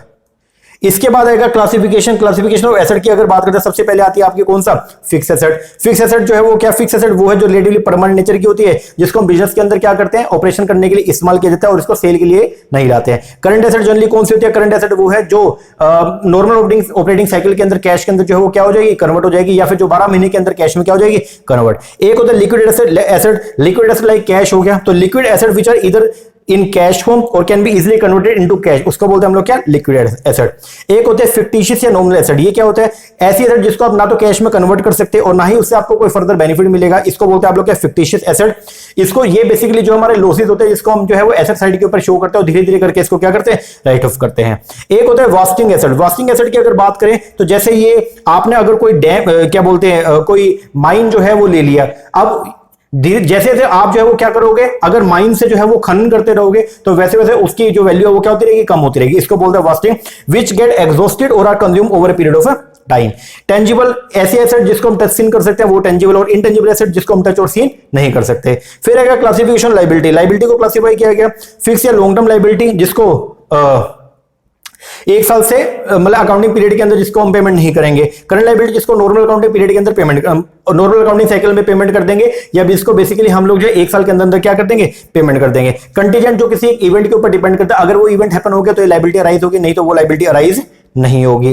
फिर मैन्युफैक्चरिंग अकाउंट, जो कंपनी ऐसी है जो रॉ मटेरियल को परचेस करके और उससे मैन्युफैक्चरिंग करती हैं, तो वो कंपनी जो है ट्रेडिंग और पी&एल अकाउंट के अलावा एक अकाउंट और प्रिपेयर करती है जिसको बोलते हैं मैन्युफैक्चरिंग अकाउंट। मैन्युफैक्चरिंग अकाउंट जो है वो ट्रेडिंग अकाउंट से पहले प्रिपेयर किया जाता है, और मैन्युफैक्चरिंग अकाउंट का मेन एम जो है वो क्या होता है, मैन्युफैक्चरिंग अकाउंट के थ्रू हम लोग कॉस्ट ऑफ गुड्स सोल्ड को जो है वो क्या करते हैं, कंप्यूट करते हैं। तो मैन्युफैक्चरिंग अकाउंट किसके लिए, उन फर्म्स के लिए जो परचेस करती है raw material from the market and then convert करते हैं इन द किसमें, फिनिश गुड्स के अंदर। कैरेक्टरिस्टिक क्या है मैन्युफैक्चरिंग अकाउंट का, this account is prepared by those manufacturing enterprise which are involved in converting the raw material into the finish goods. Okay, जितने भी एक्सपेंस होते हैं मैन्युफैक्चरिंग से रिलेटेड वो सब जो है इसके डेबिट साइड पे आते हैं। This account is prepared to asset in the cost of finish good, the cost of finish goods is transferred to the debit side of trading account, और इन फाइनल अकाउंट से manufacturing account is prepared at first. इस बात को थोड़ा ध्यान रखना। इसके बाद आएगा जी आपका ये बनता है मैन्युफैक्चरिंग अकाउंट, देख लेना। इसके डेबिट साइड पे ये सारे के सारे खर्चे आ गए, और क्रेडिट साइड पे ये सारे के सारे जो भी जैसे सेल ऑफ स्क्रैप हो गया, वर्किंग प्रोग्रेस, क्लोजिंग, और ये कॉस्ट ऑफ प्रोडक्शन, और ये कॉस्ट ऑफ प्रोडक्शन जो है वो ट्रांसफर की जाती है कहां पे, ट्रेडिंग अकाउंट में। अब फाइनेंशियल स्टेटमेंट की कुछ जो एडजस्टमेंट आती हैं, अब वो एडजस्टमेंट एक करके पढ़ेंगे। सबसे पहले क्लोजिंग स्टॉक। क्लोजिंग स्टॉक को अगर मान लो क्लोजिंग स्टॉक के एडजस्टमेंट को दे रखी है बैलेंस शीट के नीचे, अगर आपको दे रखा है तो क्या करोगे, या पहला तो क्या करेंगे, ट्रेडिंग अकाउंट के अंदर जो है उसको क्या करेंगे, ऐड करेंगे, ट्रेडिंग अकाउंट के अंदर जाएगा क्लोजिंग स्टॉक, और दूसरा जो है वो क्या होगा, आप उसको बैलेंस शीट के अंदर एसेट साइड पे क्या करोगे, शो करोगे। आगे फिर है जी आपका आउटस्टैंडिंग एक्सपेंस, को ऐसा खर्चा जो आपने खर्चा तो कर दिया लेकिन अभी उसका पेमेंट नहीं किया, तो अगर ये एडजस्टमेंट दिखा रहा है तो इसके क्या ट्रीटमेंट होगा, दो ट्रीटमेंट। देखो एडजस्टमेंट में जो भी एंट्री होगा ना उसके दो ट्रीटमेंट होंगे, ठीक है ना। तो आउटस्टैंडिंग एक्सपेंस का क्या ट्रीटमेंट होगा, पहला ट्रीटमेंट तो ये होगा, ट्रेडिंग या पी&एल अकाउंट में जो भी खर्चा उसके अंदर इसको क्या कर लेंगे, ऐड कर लेंगे, और इसको लायबिलिटी साइड पे क्या कर देंगे, शो कर देंगे। प्रीपेड एक्सपेंस, ऐसा खर्चा जो हमने खर्चा तो पेमेंट तो कर दिया बट अभी तक खर्चा नहीं हुआ, उसको बोलते हैं प्रीपेड। प्रीपेड एक्सपेंस का क्या ट्रीटमेंट रहेगा, कोई भी जो प्रीपेड एक्सपेंस होगा उसको हम जो है वो क्या करेंगे, जो कंसर्न खर्चा है पी&एल अकाउंट में उसमें से तो माइनस करेंगे, और लायबिलिटी और एसेट साइड पे बैलेंस शीट के अंदर क्या कर देंगे, शो कर देंगे। एक्रूड इनकम, एक्रूड इनकम वो है जो इनकम हमने कमा ली लेकिन अपने को रिसीव नहीं, तो क्या करेंगे, पी&एल अकाउंट में क्रेडिट साइड पे जो इनकम हमने दिखा रखी थी उसके अंदर इसको ऐड करेंगे, और साथ में इसको एसेट साइड पे क्या कर देंगे, शो कर देंगे। आगे अनअर्न्ड इनकम, वो इनकम जो अभी तक कमाई नहीं है लेकिन पहले रिसीव होगी, इसको क्या करेंगे, पी&एल अकाउंट में इनकम साइड पे जाके जो है क्रेडिट साइड में इनकम मिलेगी उसमें से इसको माइनस कर देंगे, और बैलेंस शीट के अंदर लायबिलिटी साइड पे इसको क्या कर देंगे, शो कर देंगे। डेप्रिसिएशन का क्या ट्रीटमेंट करोगे, अगर ये एडजस्टमेंट दिया गया, एक तो पी&एल अकाउंट के डेबिट साइड पे इसको शो करेंगे क्योंकि हमारा खर्चा है, और दूसरा एसेट्स के अंदर जाकर के जो भी कंसर्न एसेट का डेप्रिसिएशन है उसको वहां से क्या कर देंगे, माइनस कर देंगे। इंटरेस्ट ऑन कैपिटल का जो है क्या ट्रीटमेंट होगा, एक तो इंटरेस्ट ऑन कैपिटल अगर कंपनी पे कर रही है तो एक तो कंपनी का खर्चा है उसको पी&एल अकाउंट के डेबिट साइड पे दिखाएंगे, और साथ में बैलेंस शीट में कैपिटल साइड पे जो आपको मतलब बैलेंस शीट में लायबिलिटी साइड पे जो कैपिटल है उसके अंदर इसको क्या कर लेंगे, ऐड कर लेंगे। आगे interest on drawing, interest on drawing company की जो है वो इनकम होती है, तो उसको क्या करेंगे, एक तो पी&एल अकाउंट के लायबिलिटी साइड क्रेडिट साइड में इसको शो करेंगे, और एक हम जो है वो क्या करेंगे, बैलेंस शीट में लायबिलिटी साइड पे जो कैपिटल है उसमें से इसको क्या कर देंगे, माइनस कर देंगे। आगे इंडस्ट्रियल लोन, इंडस्ट्रियल लोन जो है इसका क्या ट्रीटमेंट होगा, पहला क्योंकि इंडस्ट्रियल लोन हमारा खर्चा है तो इसको एक तो पी&एल अकाउंट के डेबिट साइड पे शो करेंगे, और दूसरा इसको लायबिलिटी साइड पे क्या कर देंगे, शो कर देंगे क्योंकि अभी तक हमने इसको पे नहीं किया है। आगे बेड डेट को क्या करेंगे, बेड डेट एक तो हमारा खर्चा है तो एक तो पी&एल अकाउंट के डेबिट साइड पे शो करेंगे, और एक इसको जो है डेटर में से क्या कर देंगे, माइनस कर देंगे। प्रोविजन फॉर बेड डेट का वही ट्रीटमेंट है, एक तो पी&एल अकाउंट के डेबिट में शो करेंगे और डेटर में से माइनस कर देंगे। आगे प्रोविजन फॉर डिस्काउंट डेटर का वही ट्रीटमेंट है, एक तो इसको जो है वो क्या करेंगे, डेटर में से जो है माइनस कर देंगे, और दूसरा पी&एल अकाउंट के डेबिट साइड पे क्या कर देंगे, शो कर देंगे। फिर provision for discount of creditor, अगर ये मिलता है तो इसका क्या ट्रीटमेंट होगा, इसको लायबिलिटी साइड पे जो क्रेडिटर्स है उनमें से माइनस करेंगे, और इसको पी&एल अकाउंट की क्रेडिट साइड के ऊपर लिखेंगे क्योंकि ये हमारी इनकम बन सकती है। इंप्लाइड इंटरेस्ट, तो इंटरेस्ट कंप्यूट कर लो, उसको पी&एल अकाउंट के डेबिट साइड पे शो कर देंगे, और क्या कर देंगे, लायबिलिटी साइड के ऊपर भी दिखा देंगे। आगे कैपिटल एक्सपेंडिचर, जो भी कैपिटल नेचर का खर्चा किया हुआ है तो उसको क्या करेंगे, एक तो एसेट साइड पे शो करेंगे और पी&एल में से क्या कर देंगे, माइनस कर देंगे। आगे मैनेजर कमीशन की जो है वो क्या एंट्री करेंगे, एक तो इसको पी&एल अकाउंट के डेबिट साइड पे शो करेंगे, और दूसरा ये हमारी लायबिलिटी साइड पे क्या करेंगे, शो लायबिलिटी भी इसको क्रिएट करके दिखा देंगे। अब कल कैलकुलेशन जो होगा कमीशन का दो तरीके से होगा, या तो होगा बिफोर चार्जिंग सच कमीशन, तो इसमें क्या होगा, प्रॉफिट इनटू में रेट अपॉन 100, और एक होगा आफ्टर चार्जिंग सच कमीशन, इसमें क्या होगा, प्रॉफिट इनटू में रेट अपॉन में 100 प्लस में रेट। डेफर्ड रेवेन्यू एक्सपेंडिचर जो होते हैं इनका क्या ट्रीटमेंट करेंगे, एक तो पी&एल अकाउंट के डेबिट साइड पे शो करेंगे, और बैलेंस शीट में एसेट साइड पे जो हमने डेफर्ड रेवेन्यू एक्सपेंडिचर दिखा रखे थे उसको धीरे धीरे करके क्या करेंगे, राइट ऑफ करेंगे। अगर कोई बिल था वो डिसऑनर हो गया तो क्या करोगे, एक तो उसको डेटर में ऐड कर लोगे और एक बीआर में से क्या कर देंगे, माइनस कर देंगे। अगर कोई लॉस हो गया ड्यू टू एक्सीडेंट तो क्या होगा, गुड्स का नुकसान हो गया तो हम इसको परचेज में से जाके जो है वो क्या करेंगे, माइनस करेंगे और पी&एल अकाउंट के डेबिट साइड पे क्या कर देंगे, शो कर देंगे। इसके बाद अगर आपने गुड्स चैरिटी के तौर पे दी तो क्या करोगे, एक तो ट्रेडिंग अकाउंट में जो है परचेज में से इसको माइनस कर देंगे और दूसरा जो है इसको पी&एल अकाउंट के डेबिट साइड पे शो कर देंगे। आगे अगर गुड्स फ्री सैंपल के तौर पे डिस्ट्रीब्यूट कर दिया तो इसका क्या करोगे, एक तो ट्रेडिंग अकाउंट में परचेज में से क्या कर देंगे, माइनस कर देंगे और पी&एल अकाउंट के डेबिट पे शो कर देंगे। अगर गुड्स को यूज किया है क्या करने के लिए, एसेट्स को बनाने के लिए, तो क्या करोगे, एक तो इसको जो है परचेज में से माइनस कर देंगे और दूसरा इसको जो कंसर्न जो एसेट है उसके अंदर क्या कर देंगे, ऐड कर देंगे। आगे goods withdraw for personal use, इसका क्या करोगे, एक तो परचेज में से माइनस कर देंगे और दूसरा जो है कैपिटल में से, बैलेंस शीट में कैपिटल में से क्या कर देंगे, माइनस कर देंगे। कंटीजेंट लायबिलिटी को फुटनोट के अंदर शो करेंगे, ठीक है ना। आगे गुड्स सोल्ड और परचेज बट ओमिटेड, अगर गुड्स बेची थी या खरीदी थी लेकिन उसको ना रिकॉर्ड करना भूल गए, तो अगर सेल किया और रिकॉर्ड नहीं किया तो फिर क्या करोगे, एक तो सेल में इसमें ऐड कर देंगे और एक डेटा साइड पे क्या कर देंगे, शो कर देंगे। दूसरा अगर खरीद जो परचेज करिए अगर उसको रिकॉर्ड करना भूल गए तो क्या करोगे, एक तो ट्रेडिंग अकाउंट में जो परचेज लिखा हुआ है उसमें ऐड कर लेंगे और दूसरा इसको जो है वो क्रेडिटर साइड पे लायबिलिटी के अंदर क्रेडिटर शो कर देंगे। आगे गुड्स सेल करिए और अप्रूवल या रिटर्न बेसिस पे, इसका ट्रीटमेंट जो वो क्या है, एक इसके लिए दो एंट्री पास किया जाएगा, एक तो एंट्री क्या होगा, sale account debit to debtor account और दूसरा क्या होगा, stock account debit to trading account. तो ये थोड़ा ध्यान रखना। अगर गुड्स आपके ट्रांजिट में तो क्या करेंगे, एक तो हम इसको क्या करेंगे, इसको हम ऐड करेंगे क्लोजिंग स्टॉक के अंदर और दूसरा जो है इसको बैलेंस शीट के अंदर जो आपने क्लोजिंग स्टॉक दिया हुआ है वहां पे भी इसको क्या कर लेंगे, ऐड कर लेंगे। इसके बाद अगर आपने कोई प्रॉफिट ट्रांसफर किया रिजर्व में तो इसका ट्रीटमेंट क्या होगा, एक तो प्रॉफिट पी&एल अकाउंट के डेबिट साइड पे शो कर देंगे और लायबिलिटी साइड पे आपने जो रिजर्व क्रिएट कर रखा है उसके अंदर इसको क्या कर देंगे, ऐड कर देंगे। लो जी, ठीक है, ये हो गया आपका चैप्टर नंबर फर्स्ट कंप्लीट। अब करेंगे हमारा chapter number second. Chapter number second की बात करते हैं तो चैप्टर नंबर सेकंड है आपका फाइनेंशियल स्टेटमेंट एनालिसिस। इसके अंदर टोटल मिला के अपने को जो है वो 3 टॉपिक कंप्लीट करने हैं। एक है आपका फंड फ्लो एनालिसिस, एक है आपका कैश फ्लो और एक कौन सा, रेशियो। सबसे पहले शुरुआत करते हैं आप अपने फंड फ्लो से। फंड फ्लो एनालिसिस के अंदर बेसिकली क्या, देखो जो बैलेंस शीट होती है वो आपको पोजीशन बताती है। बैलेंस शीट के अंदर जो है आपको मिलेगा आपके एसेट्स, आपकी लायबिलिटी और आपकी कैपिटल मिलेगा, ठीक है ना। तो बैलेंस शीट बेसिकली डिस्क्लोज करेगा position of the asset, liability and capital eight the end of the particular year, लेकिन ये नहीं बताएगा कि इनमें चेंजेस अगर कोई हुआ उस चेंजेस को ये शो नहीं करेगा। तो बेसिकली जो है वो क्या होता है, फंड फ्लो स्टेटमेंट बनाई जाती है और ये बताएंगे कि जो आपने चेंजेस करे एसेट में, लायबिलिटी में, कैपिटल में, तो उन चेंजेस को शो करने के लिए बेसिकली जो है फंड फ्लो स्टेटमेंट बनाई जाती है, ठीक है ना। तो फंड फ्लो स्टेटमेंट का एक और नाम है, इसको statement of source and application भी बोला जाता है, इसको where good and where gone statement भी बोला जाता है। अब यहां पे फंड का मतलब जो है वो क्या, कैश नहीं है, यहां पे फंड का मतलब होगा क्या, वर्किंग कैपिटल, वो भी कौन सा, नेट वर्किंग कैपिटल। मतलब करंट एसेट में से करंट लायबिलिटी माइनस करेंगे तो बनेगा आपका क्या, फंड, ठीक है जी। अब यहां पे आएगा फंड का मतलब, तो आपको बता दिया fund stand for the working capital और वर्किंग कैपिटल का मतलब क्या, current asset minus current liability. Flow का मतलब क्या, चेंज और मूवमेंट, और चेंज और मूवमेंट को बोलते हैं हम लोग क्या, फ्लो। अब अगर कोई ट्रांजैक्शन जिसकी वजह से जो है आपकी वर्किंग कैपिटल इंक्रीज होती है तो उसको बोलते हैं सोर्सेज ऑफ फंड, और अगर कोई ट्रांजैक्शन जिसकी वजह से आपकी वर्किंग कैपिटल कम होती है उसको बोलते हैं एप्लीकेशन ऑफ द फंड। अब एक बात ध्यान रखना, अगर मान लीजिए इनफ्लो होगा फंड का तो क्या होगा, सोर्स, आउटफ्लो होगा फंड का तो एप्लीकेशन, और कोई भी फ्लो नहीं है तो कोई भी इफेक्ट नहीं आएगा।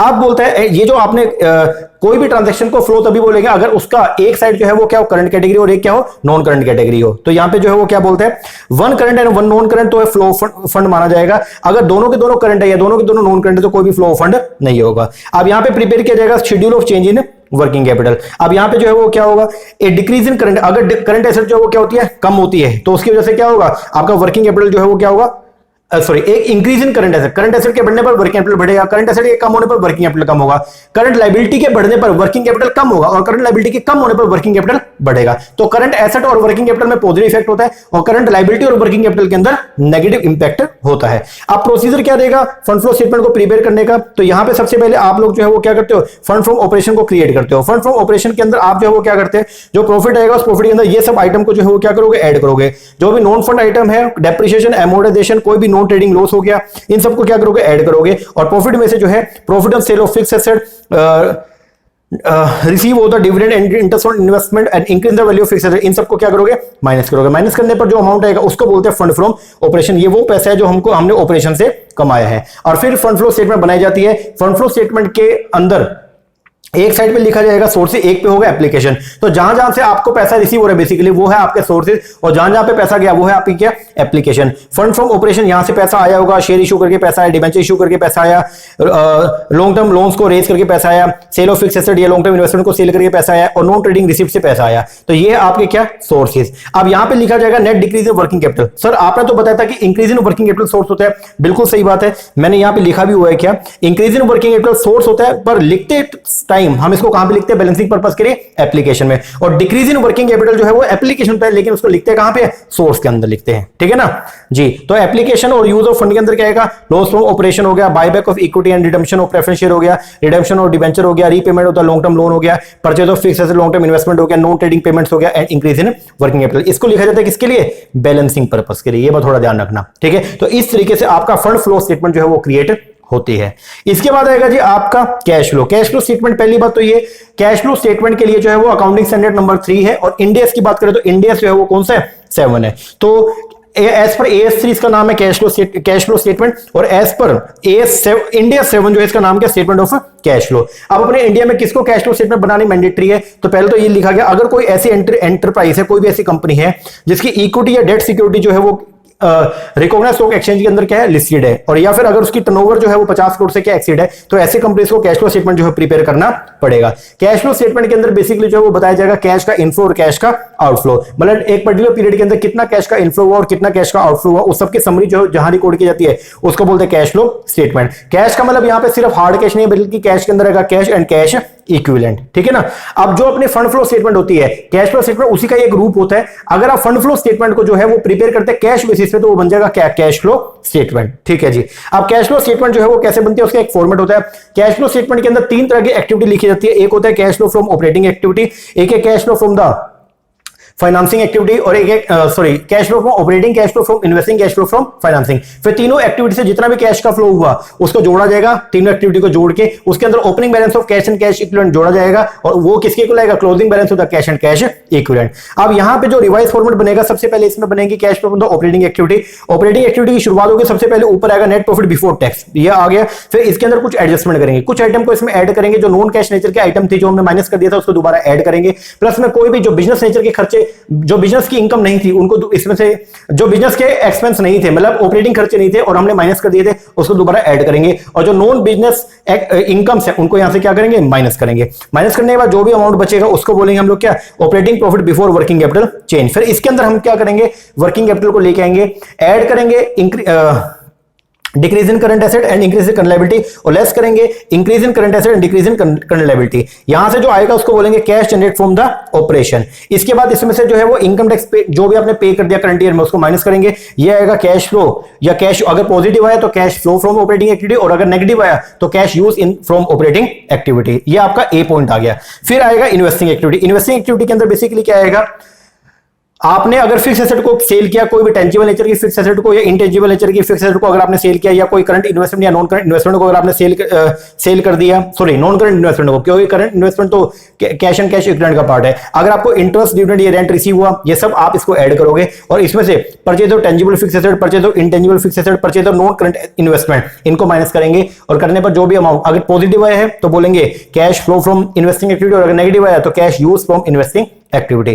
तीसरे नंबर पे आएगा फाइनेंसिंग एक्टिविटी। इसके अंदर क्या आएगा, जो भी फाइनेंशियल नेचर्स, जो भी मतलब फाइनेंस बिजनेस में फाइनेंस इकट्ठा करने के लिए जो एक्टिविटी करी है वो सब इसके अंदर आएगा। कौन कौन सा, proceed from issue of share and debenture, proceed from other long term borrowing, proceed from short term borrowing, increase in the balance of the bank draft and cash credit, ये सब जो है वो आएगा किसमें, फाइनेंसिंग। इसमें से फिर माइनस करेंगे decrease in balance of bank draft and cash credit, कोई भी फाइनल डिविडेंड का पेमेंट कर दिया, इंटरिम डिविडेंड पे। देखो अगर डिविडेंड रिसीव होता है, इंटरेस्ट रिसीव होता है, रेंट रिसीव होता है, वो पार्ट होता है किसका, ये सब पार्ट होता है आपके इन्वेस्टिंग के, क्योंकि आपने कहीं ना कहीं इन्वेस्टमेंट किया, उसके ऊपर आपको ये इन्वेस्टमेंट इनकम मिली है। लेकिन अगर आपने कोई डिविडेंड का पेमेंट किया, इंटरिम डिविडेंड चाहे फाइनल डिविडेंड हो, या इंटरेस्ट का पेमेंट किया, तो ये सब पार्ट है किसका, फाइनेंसिंग। लेकिन जो रेंट आपने पे किया वो पार्ट है किसका, ऑपरेटिंग एक्टिविटी का, ठीक है ना।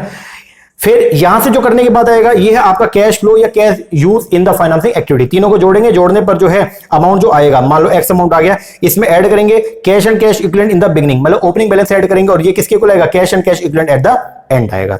अब in case of financing enterprise, financing enterprise के अंदर जो है वो क्या होता है, cash inflow and outflow arising from purchase and sale of security will be treated as flow from operating activity. अब कैश और कैश इक्विवेलेंट के अंदर जो वो क्या आता है, ये बात ध्यान रखना, cash in hand, cash at bank, short term investment हो गया, करंट इन्वेस्टमेंट हो गया, मार्केटेबल सिक्योरिटी का, cheque and draft in hand, ये सब जो है वो पार्ट है किसका, कैश एंड कैश इक्विवेलेंट का। एक बात ध्यान रखना, bank overdraft and cash credit will be consider financing, इसको जो है वो ट्रीट करते हैं फाइनेंसिंग एक्टिविटी, क्योंकि ये जो है वो क्या है, शॉर्ट टर्म बोरोइंग है, hence they will not be consider the cash and cash equivalent. ठीक है, अब नेट प्रॉफिट बिफोर टैक्स अगर कंप्यूट करना हो कैसे करेंगे, आप पूरे साल का नेट प्रॉफिट ले लो, ठीक है, उसमें फिर आप ऐड करोगे, अगर उसमें से कोई रिजर्व में ट्रांसफर किया था उसको दोबारा ऐड बैक कर लो, अगर कोई डिविडेंड पे किया है वो ऐड बैक कर लो, कोई अगर प्रोविजन फॉर टैक्स का करंट ईयर का उसको ऐड बैक करेंगे, और उसमें से रिफंड ऑफ टैक्स अगर कोई मिला उसको माइनस कर देना, ये आएगा आपका net profit before tax. Okay जी सर। इसके बाद जो अगला कॉन्सेप्ट आ रहा है वो है आपका रेशियो एनालिसिस। जो भी आपने फाइनेंशियल स्टेटमेंट को प्रिपेयर कर लिया, अब उसके बाद में उनका जो है वो एनालाइज किया जाता है, ठीक है, उसके और एनालिसिस करने के लिए हम लोग जो वो क्या कंप्यूट करते हैं, रेशियोस निकालते हैं, ठीक है ना। अब यहां पे क्लासिफाई करते हैं किसको, रेशियोस को। रेशियो को यहां पे क्लासिफाई किया गया, मतलब उसका इंटरप्रेट करने के लिए कुछ रेशियोस हम निकालते हैं। रेशियोस को यहां पे चार तरीके से जो है दिखाया गया। सबसे पहले है लिक्विडिटी, फिर आएगा लीवरेज, फिर आएगा एक्टिविटी, फिर आएगा प्रॉफिटेबिलिटी रेशियो। सबसे पहले नंबर पे जो आ रही है वो है कौन सा, लिक्विडिटी रेशियो। लिक्विडिटी रेशियो को जो है वो शॉर्ट टर्म सोल्वेंसी रेशियो भी बोला जाता है। लिक्विडिटी रेशियो का जो मेन एम होता है वो क्या होता है, इसके अंदर हम एबिलिटी देखते हैं फर्म का to meet its short term liability. तो कंपनी की जो शॉर्ट टर्म लायबिलिटी है, कंपनी क्या उसको पे करने में एबल है या नहीं है, उसके लिए हम निकालते हैं लिक्विडिटी रेशियो। लिक्विडिटी रेशियो में सबसे पहले करंट रेशियो। करंट रेशियो कैसे निकलेगा, करंट एसेट अपॉन में करंट लायबिलिटी। आइडल रेशियो जो है वो क्या 2:1, मतलब करंट एसेट कम से कम जो है वो दुगनी होनी चाहिए किसके, करंट लायबिलिटी के। ठीक है जी। दूसरी आएगी एसिड टेस्ट रेशियो। इसको देखते हैं कि क्या कंपनी अपने शॉर्ट टर्म लायबिलिटी का पेमेंट जो है वो अपने लिक्विड एसेट से करने में एबल है या नहीं है। इसको कंप्यूट कैसे करेंगे, liquid ratio is equal to liquid asset upon में करंट लायबिलिटी। लिक्विड एसेट कैसे बनती है, करंट एसेट में से अगर आप स्टॉक और प्रीपेड एक्सपेंस को माइनस कर देंगे तो लिक्विड एसेट, और ये आइडल कितना होना चाहिए, 1:1, कम से कम 1:1 होना चाहिए, अगर ज्यादा है तो बहुत बढ़िया है। तीसरा होता है एब्सोल्यूट लिक्विडिटी रेशियो। ठीक है, इसको बोलते हैं कि एब्सोल्यूट लिक्विड रेशियो कंप्यूट कैसे होगा, cash and cash equivalent upon में करंट लायबिलिटी। चलो जी, और ये भी 1:1 जनरली होती है, ठीक है ना, होनी चाहिए मतलब। फिर अगर लीवरेज या कैपिटल स्ट्रक्चर रेशियो, इसको सोल्वेंसी रेशियो भी बोला जाता है। ये भी रेशियो निकाली जाती है ये देखने के लिए कि क्या कंपनी अपनी लॉन्ग टर्म लायबिलिटी का पेमेंट करने में, टाइमली बेसिस पे पेमेंट करने में एबल है या नहीं है। तो सोल्वेंसी रेशियो का जो मेन एम है क्या, ability of the firm to meet its long term liability. इसमें सबसे पहले नंबर पे आएगा debt equity ratio. Debt equity ratio का फॉर्मूला जो है वो क्या, डेट अपॉन में इक्विटी। ये रेशियो इंडिकेट करती है टोटल डेट जो यूज किए गए in the business in comparison to the equity. मतलब आपने जो इक्विटी के कंपैरिजन में कितना डेट जो है वो क्या किया, यूज किया, उसके लिए निकालते हैं आप क्या, डेट इक्विटी रेशियो। ठीक है, जितना ये रेशियो जो है वो क्या होगा, हाईयर रहेगा ना, उतना इनसिक्योरिटी रहेगा, उतना अपने को जो है वो क्या रहेगा, लॉस रहेगा। ठीक है, अब डेट इक्विटी रेशियो जो मैक्सिमम 2:1 होने चाहिए। ठीक है ना, अगर 2:1 है, मतलब अगर जो है इक्विटी के मुकाबले में डेट डबल है तो ठीक है, इससे ज्यादा अगर हो गया तो अपने लिए क्या हो जाएगा, रिस्की हो जाएगा। फिर है debt to total fund ratio. इसमें बताया जाता है कि डेट जो है वो टोटल फंड का, मतलब बिजनेस में जो टोटल कैपिटल लगी हुई है उसका कितना परसेंट होना चाहिए। ठीक है ना, ये इंडिकेट करेगा total leverage use in the by the company. Okay, अब ये मैक्सिमम जो है वो 67% होना चाहिए। मतलब ये टोटल जो आपने पैसा इन्वेस्ट किया हुआ है उसका ओनली 67% जो है मैक्सिमम आप डेट से लेंगे, उससे ज्यादा नहीं लेना चाहिए। ठीक है, फिर आएगा proprietary ratio. Proprietary ratio compute करते हैं, ये रेशियो इंडिकेट करता है कि कितना पैसा ओनर का लगा हुआ है कंपनी के अंदर, और ये कैसे निकलते हैं, शेयर होल्डर फंड या फिर नेटवर्थ अपॉन में टोटल एसेट। जितना प्रोप्राइटरी रेशियो ज्यादा है उतना कंपनी के लिए जो है वो फायदा होता है। फिर आएगा डेट सर्विस कवरेज रेशियो। ये बेसिकली ये बताएगा कि डेट जो है, डिबेंचर जो है, उनको पेमेंट का भुगतान करने के लिए हमारे पास में कितना प्रॉफिट जो है वो अवेलेबल है। जितना ज्यादा हो उतना अपने लिए क्या रहेगा, अच्छा रहेगा। कैसे निकालते हैं, earning available for debt service upon में इंटरेस्ट प्लस में इंस्टॉलमेंट ऑफ द डेट। फिर आएगा capital gaining ratio. Capital gaining ratio जो है वो ये बताता है कि फिक्स कॉस्ट बेयरिंग कैपिटल के बेस पर जो है हमारी इक्विटी कैपिटल जो है वो कितनी है। ठीक है ना, तो इसको कैसे निकालते हैं, इक्विटी शेयर कैपिटल प्लस में रिजर्व प्लस में प्रॉफिट एंड लॉस का बैलेंस अपॉन में फिक्स कॉस्ट बेयरिंग कैपिटल, और ये जितना ज्यादा है उतनी इक्विटी शेयर होल्डर के लिए क्या है, बेनिफिशियल है। फिर आएगा interest coverage ratio. Interest coverage ratio जो है वो बेसिकली ये बताएगा कि इंटरेस्ट का भुगतान करने के लिए कितना नेट प्रॉफिट आपके पास में जो है वो क्या है, अवेलेबल है। और जितना ये टाइम्स के अंदर होता है 6 से 7 गुना कम से कम होना चाहिए। अगर ये उससे ज्यादा है तो आपके लिए फायदेमंद है, अगर कम है तो आपके लिए थोड़ा सा रिस्की सिचुएशन हो जाएगा। फिर आएगी आपकी activity ratio. Activity ratio basically आपको यह बताती है कि बिजनेस के अंदर जो आपने रिसोर्सेज को यूज किया है वो रिसोर्स जो है मतलब कितने रैपिडली जो है वो क्या होते हैं, चेंज होते हैं। तो क्या लिखा हुआ है, एक्टिविटी रेशियो या टर्नओवर रेशियो, ये इंडिकेट करता है rapidity with which the resource available to the concern are being used to produce the sale. सबसे पहला आएगा inventory turnover ratio. Inventory turnover ratio को कंप्यूट करते हैं कैसे, cost of goods sold upon में एवरेज इन्वेंटरी। ठीक है, अब ये जितना रेशियो हाईयर रहेगा उतना क्या रहेगा, बढ़िया रहेगा। फिर आएगा debtor turnover ratio. Debtor turnover ratio कैसे निकलता है, नेट क्रेडिट सेल अपॉन में एवरेज डेटर। ठीक है, ये बताएगा आपको स्पीड, कितने टाइम के अंदर जो है वो हम लोग जो है पैसा क्या करते हैं, कलेक्ट करते हैं। दी हायर द रेशियो, जितना रेशियो हायर रहेगा उतना ही पोजीशन जो है वो क्या रहेगी, अच्छी रहेगी। ठीक है, फिर आएगा average collection period. Average collection period ये बताएगा कि आपको आपके डेटर से जो कितने दिनों के अंदर पैसा जो है वो क्या होता है, रिसीव होता है। इसको कैसे कंप्यूट करते हैं, ये निकलेगा 365 अपॉन में डेटर टर्नओवर रेशियो। अब ये शो करेगा आपको टाइम, जितना एवरेज कलेक्शन पीरियड जो वो क्या रहेगा, कम रहेगा, उतनी पोजीशन क्या रहेगी, अच्छी रहेगी। फिर आएगा क्रेडिटर टर्नओवर रेशियो। ये कैसे कंप्यूट करते हैं, नेट क्रेडिट परचेज अपॉन में अकाउंट पेबल। ये इंडिकेट करता है the speed with which the amount is being paid to the creditor. जितना रेशियो हाई रहेगा उतनी पोजीशन जो है वो क्या रहेगी, अच्छी रहेगी। फिर आएगा average payment period. Average payment period ये बताएगा कितने दिनों में अपने को जो है वो पेमेंट करनी होती है। तो ये कैसे निकाल लोगे, 360 या 365 अपॉन में क्रेडिटर टर्नओवर रेशियो। जितना ये रेशियो लोअर रहेगा उतना क्या रहेगा, बढ़िया रहेगा, क्योंकि उतनी आपकी जो गुडविल है वो क्या रहेगी, अच्छी रहेगी। फिर आएगा फिक्स्ड टर्नओवर रेशियो। इसलिए कैसे निकलेगी, cost of goods sold upon में नेट फिक्स्ड एसेट। अब ये जो है वो क्या, जितना ये बेसिकली ये बताता है कि आपने जो है वो कितना पैसा जो है वो इन्वेस्ट किया हुआ है किसके अंदर, फिक्स एसेट के अंदर। फिर आएगा वर्किंग कैपिटल टर्नओवर रेशियो। ये कैसे निकलोगे, cost of goods sold upon में वर्किंग कैपिटल। ये रेशियो जो है वो क्या इंपॉर्टेंस है किसके लिए, नॉन मैन्युफैक्चरिंग कंसर्न के लिए।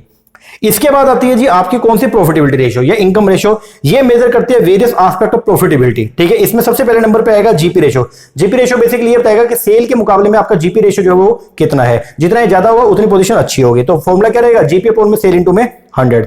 दूसरा है एनपी रेशियो। एनपी रेशियो बताएगा कि सेल के मुकाबले में आपका नेट प्रॉफिट कितना है। तो ये कैसे निकालोगे, net profit upon sale into में 100। ठीक है ना, और ये भी ध्यान रखना, an increase in this ratio over the previous year show improvement in the overall efficiency. फिर आएगा आपका ऑपरेटिंग रेशियो। ऑपरेटिंग रेशियो कैसे निकलता है, ऑपरेटिंग कॉस्ट अपॉन में नेट सेल इनटू में 100। जितना ये रेशियो जो है वो क्या रहेगा, लोअर रहेगा, उतनी पोजीशन क्या रहेगी, अच्छी रहेगी। फिर आपके एक्सपेंस रेशियो आएंगे। सेल के मुकाबले में अगर आपने मेटेरियल कंज्यूम रेशियो निकालना तो ऊपर ले लो material consume upon net sale into 100। अगर आपने लेबर कॉस्ट रेशियो निकालना हो तो जो भी आपने एक्सपेंस का रेशियो देखना है कि आपका एक्सपेंस जो है वो सेल के मुकाबले में कितना है, तो एक्सपेंस को ऊपर लेना, नीचे सेल लेना, इनटू में 100 कर देना।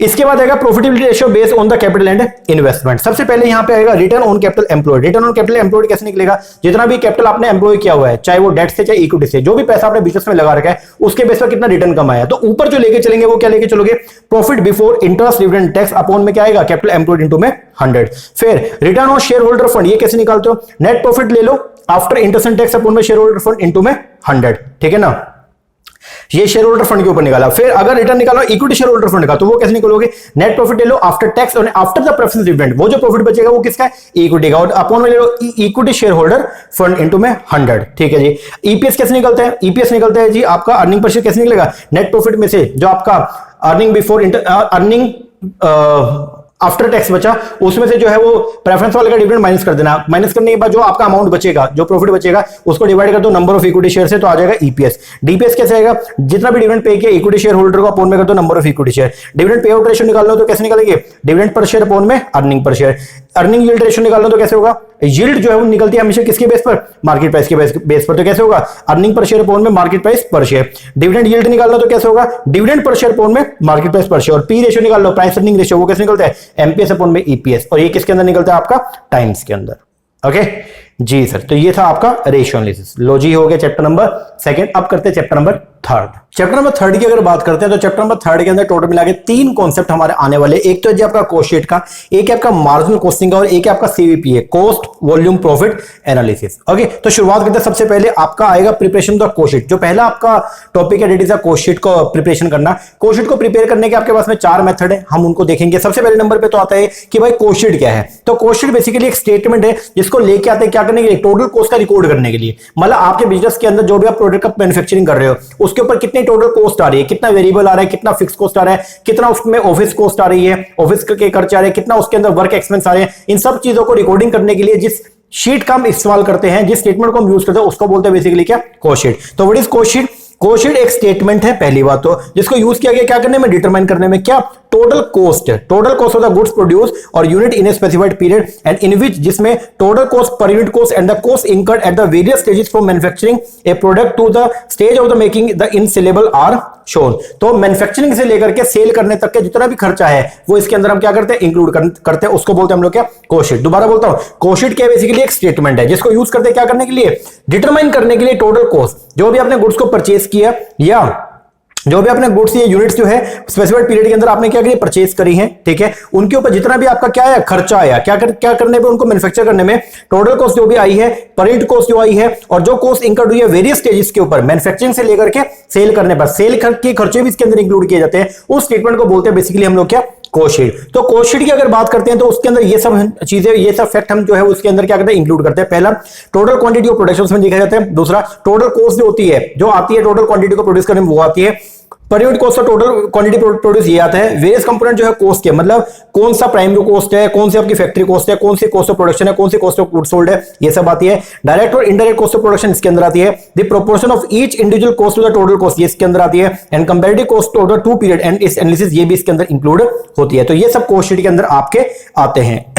अब कॉस्ट शीट को प्रिपेयर करने के पीछे हमारा ऑब्जेक्टिव क्या, सबसे पहला पर यूनिट कॉस्ट को डिटरमाइन करने के लिए हम लोग कॉस्ट शीट को क्या करते हैं, प्रिपेयर करते हैं, क्योंकि कॉस्ट शीट के बेस पर हमको जो है वो टोटल कॉस्ट भी पता चलती है, और वो टोटल कॉस्ट जो है एक यूनिट को बनाने में कितना खर्चा है वो भी हम इसके बेस पर डिटरमाइन करते हैं। दूसरा, ये पीरियोडिक डॉक्यूमेंट जो है अपने को शो करता है, ठीक है, वीकली, फोर्टनाइटली या क्वार्टरली बेसिस पर हम इसको क्या करते हैं, प्रिपेयर करते हैं। तीसरा, ऑब्जेक्ट जो होता है preparing a cost sheet is to ascertain the total cost and the burden of each individual cost on the cost per unit of production for the period, कि एक यूनिट को बनाने के लिए अलग अलग कौन सी अलग अलग तरह की कॉस्ट हमारी इसके अंदर इंक्लूड होती है, वो सब हम यहाँ पे जो है वो कंप्यूट करते हैं। एडवांटेज क्या है कॉस्ट शीट का, ये एडवांटेज डिसएडवांटेज है वो खुद से पढ़ लेना, ठीक है ना।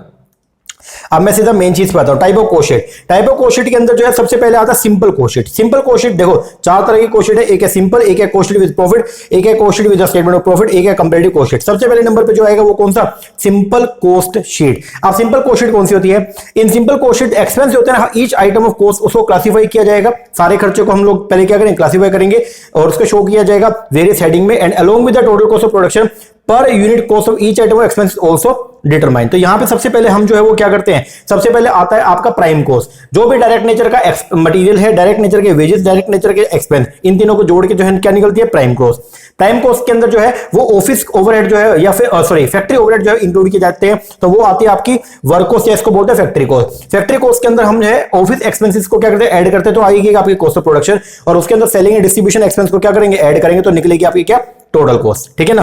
तो ये बता रखा है आपको, स्पेसिफिक दे रखा है। देखो इसमें सबसे पहले जो है वो क्या है, material labour, direct material, direct labour, direct expense, तीनों को जोड़ा तो क्या निकल गया, प्राइम कॉस्ट। इसके अंदर ऐड किया production overhead, administrative overhead, research and development cost, ये सब ऐड करके आएगा cost of production. Cost of production में अगर आप सेलिंग एंड डिस्ट्रीब्यूशन कॉस्ट को ऐड करोगे वो आएगा कॉस्ट ऑफ सेल। चलो जी, दूसरे नंबर पे एक बनती है आपका cost sheet with profit. Cost sheet with profit के अंदर बेसिकली जो है जो कॉस्ट ऑफ प्रोडक्शन है कि उसके अंदर प्रॉफिट भी ऐड किया जाएगा, और उसको प्रॉफिट ऐड करके और क्या निकाली जाती है, सेलिंग प्राइस कंप्यूट किया जाता है। This cost sheet is prepared in accordance with the above cost sheet, जैसे ऊपर वाली कॉस्ट शीट नहीं है वैसे बनाएंगे, along with the total cost of production and पर unit cost is shown also show the total profit earn. अब यहां पे बेसिकली टोटल प्रॉफिट अर्न भी बताया जाएगा, और टोटल प्रॉफिट कैसे निकालोगे, सेल में से जब आप टोटल कॉस्ट को माइनस कर दोगे तो निकलेगा क्या, टोटल प्रॉफिट। अब ये कैसे बनती है, देखो ये फॉर्मेट दे रखा है। सबसे पहले आपका जो है वो निकलेगी प्राइम कॉस्ट, वही direct material, direct labour, direct overhead, तीनों को जोड़ के क्या निकलेगा, प्राइम कॉस्ट। प्राइम कॉस्ट के अंदर ऐड करेंगे फैक्ट्री ओवरहेड या वर्क ओवरहेड को, तो निकलेगा क्या, आपका निकलेगा आपका फैक्ट्री या वर्क कॉस्ट। फैक्ट्री कॉस्ट के अंदर जो है वो हम ऐड करेंगे आपके कौन से, ऑफिस एंड एडमिनिस्ट्रेटिव ओवरहेड को, तो क्या निकलेगा, ऑफिस कॉस्ट या कॉस्ट ऑफ प्रोडक्शन। और ये जो कॉस्ट ऑफ प्रोडक्शन है इसके अंदर ऐड करेंगे क्या, आपका ऐड करेंगे opening stock of finish goods, minus करेंगे closing stock of finish goods, तो मिलेगा कॉस्ट ऑफ गुड्स सोल्ड। और इस कॉस्ट ऑफ गुड्स सोल्ड के अंदर कॉस्ट ऑफ सेल ऐड करेंगे, मतलब जो सेलिंग एंड डिस्ट्रीब्यूशन के खर्चे ऐड करेंगे तो निकलेगा कॉस्ट ऑफ सेल। इसमें प्रॉफिट ऐड करेंगे तो ये आएगा क्या, सेलिंग प्राइस। तीसरी जो तरह की कॉस्ट शीट है वो है cost sheet with statement of profit. इसके अंदर जो है वो दो स्टेटमेंट बनेंगे, एक तो बनेंगे आपकी कॉस्ट शीट, और उस कॉस्ट शीट से जो आपकी टोटल कॉस्ट निकल के आएगी उसको डाला जाएगा स्टेटमेंट ऑफ प्रॉफिट में, और वहां से आपका प्रॉफिटेबिलिटी स्टेटमेंट कंप्यूट किया जाएगा। This method of preparing the cost sheet is considered as more proper and reliable. In this cost sheet only the cost of production is shown. यहां पे सिर्फ cost of production को show किया जाता है, and the purpose जो होता है ना profit determination का, a separate statement of P&L is prepare. अब ये बात ध्यान रखना, बोलते हैं जो cost sheet with statement of profit and loss account है, ये क्या है, इसको मोर प्रॉपर रिलायबल माना जाता है। इसके अंदर क्या होगा, only the cost of production is shown and the purpose of profit determination, उसके लिए एक separate statement of profit and loss जो है वो प्रिपेयर किया जाएगा। तो एक तो बनेगा आपका specimen of the cost sheet is the statement of P and L account. इसमें आप जो है वो क्या निकालोगे, कॉस्ट ऑफ प्रोडक्शन पहले कंप्यूट करोगे। तो एक स्टेटमेंट तो बनेगी क्या करने के लिए, कॉस्ट ऑफ प्रोडक्शन को कंप्यूट करने के लिए। कैसे निकालोगे, तीनों तरह के direct material, direct labour, direct expense, तीनों को जोड़ दो तो क्या बनेगा, प्राइम कॉस्ट। ऐड कर लो फैक्ट्री ओवरहेड तो क्या निकलेगा, फैक्ट्री कॉस्ट। ऐड कर लो इसके अंदर ऑफिस के खर्चे तो निकलेगा कॉस्ट ऑफ प्रोडक्शन। अब इस कॉस्ट ऑफ प्रोडक्शन को लेके जाएंगे statement of P and L account में। ये कॉस्ट ऑफ प्रोडक्शन जो आ गया इसके अंदर आप ऐड करो सेलिंग एंड डिस्ट्रीब्यूशन के खर्चे तो आएगा कॉस्ट ऑफ सेल, और इसमें अगर आप ऐड करोगे प्रॉफिट तो बनेगा क्या, सेलिंग प्राइस। इसके बाद जो आखिरी तरह की कोशिट है वो है कौन सा, कंपैरेटिव कोशिट। कंपैरेटिव कोशिट में जाते हैं जब एक कंपनी जो है वो दो या दो से ज्यादा प्रोडक्ट के अंदर डील कर रही है तो वो क्या करेगी, एक कोशिट में आएगी और दोनों प्रोडक्ट के एक्सपेंस उसके अंदर जो है वो क्या करेगी, शो करेगी, ताकि कंपेयर करके देखा जा सके कि किस प्रोडक्ट को बनाने में कौन सा खर्चा जो है वो ज्यादा लग रहा है, ताकि हम उसके ऊपर चेक लगा सके। तो आपस में प्रोडक्ट को कंपैरिजन करने के लिए जो कोशिट प्रिपेयर की जाती है उसको बोलते हैं हम लोग क्या, कंपैरेटिव कोशिट। कंपैरेटिव कोशिट को प्रिपेयर करेंगे दो पर्पस के लिए। पहला, when a study has to be made for the comparison of cost of the two period, जब दो पीरियड की कॉस्ट को आपने कंपेयर करना तो उसके लिए तो बनाया जाता है। और दूसरा बनाया जाता है अगर कंपनी दो प्रोडक्ट में डील कर रही है तो दो प्रोडक्ट की कॉस्ट को अगर आपस में कंपेयर करना तो उसके लिए भी इसको जो है कंप्यूट किया जाता है। तो ये इस तरीके से बनेगा। कोशिट वही बनेगा सिंपली, बस यहां पे क्या होगा कि पर्टिकुलर आपके दो हो जाएंगे।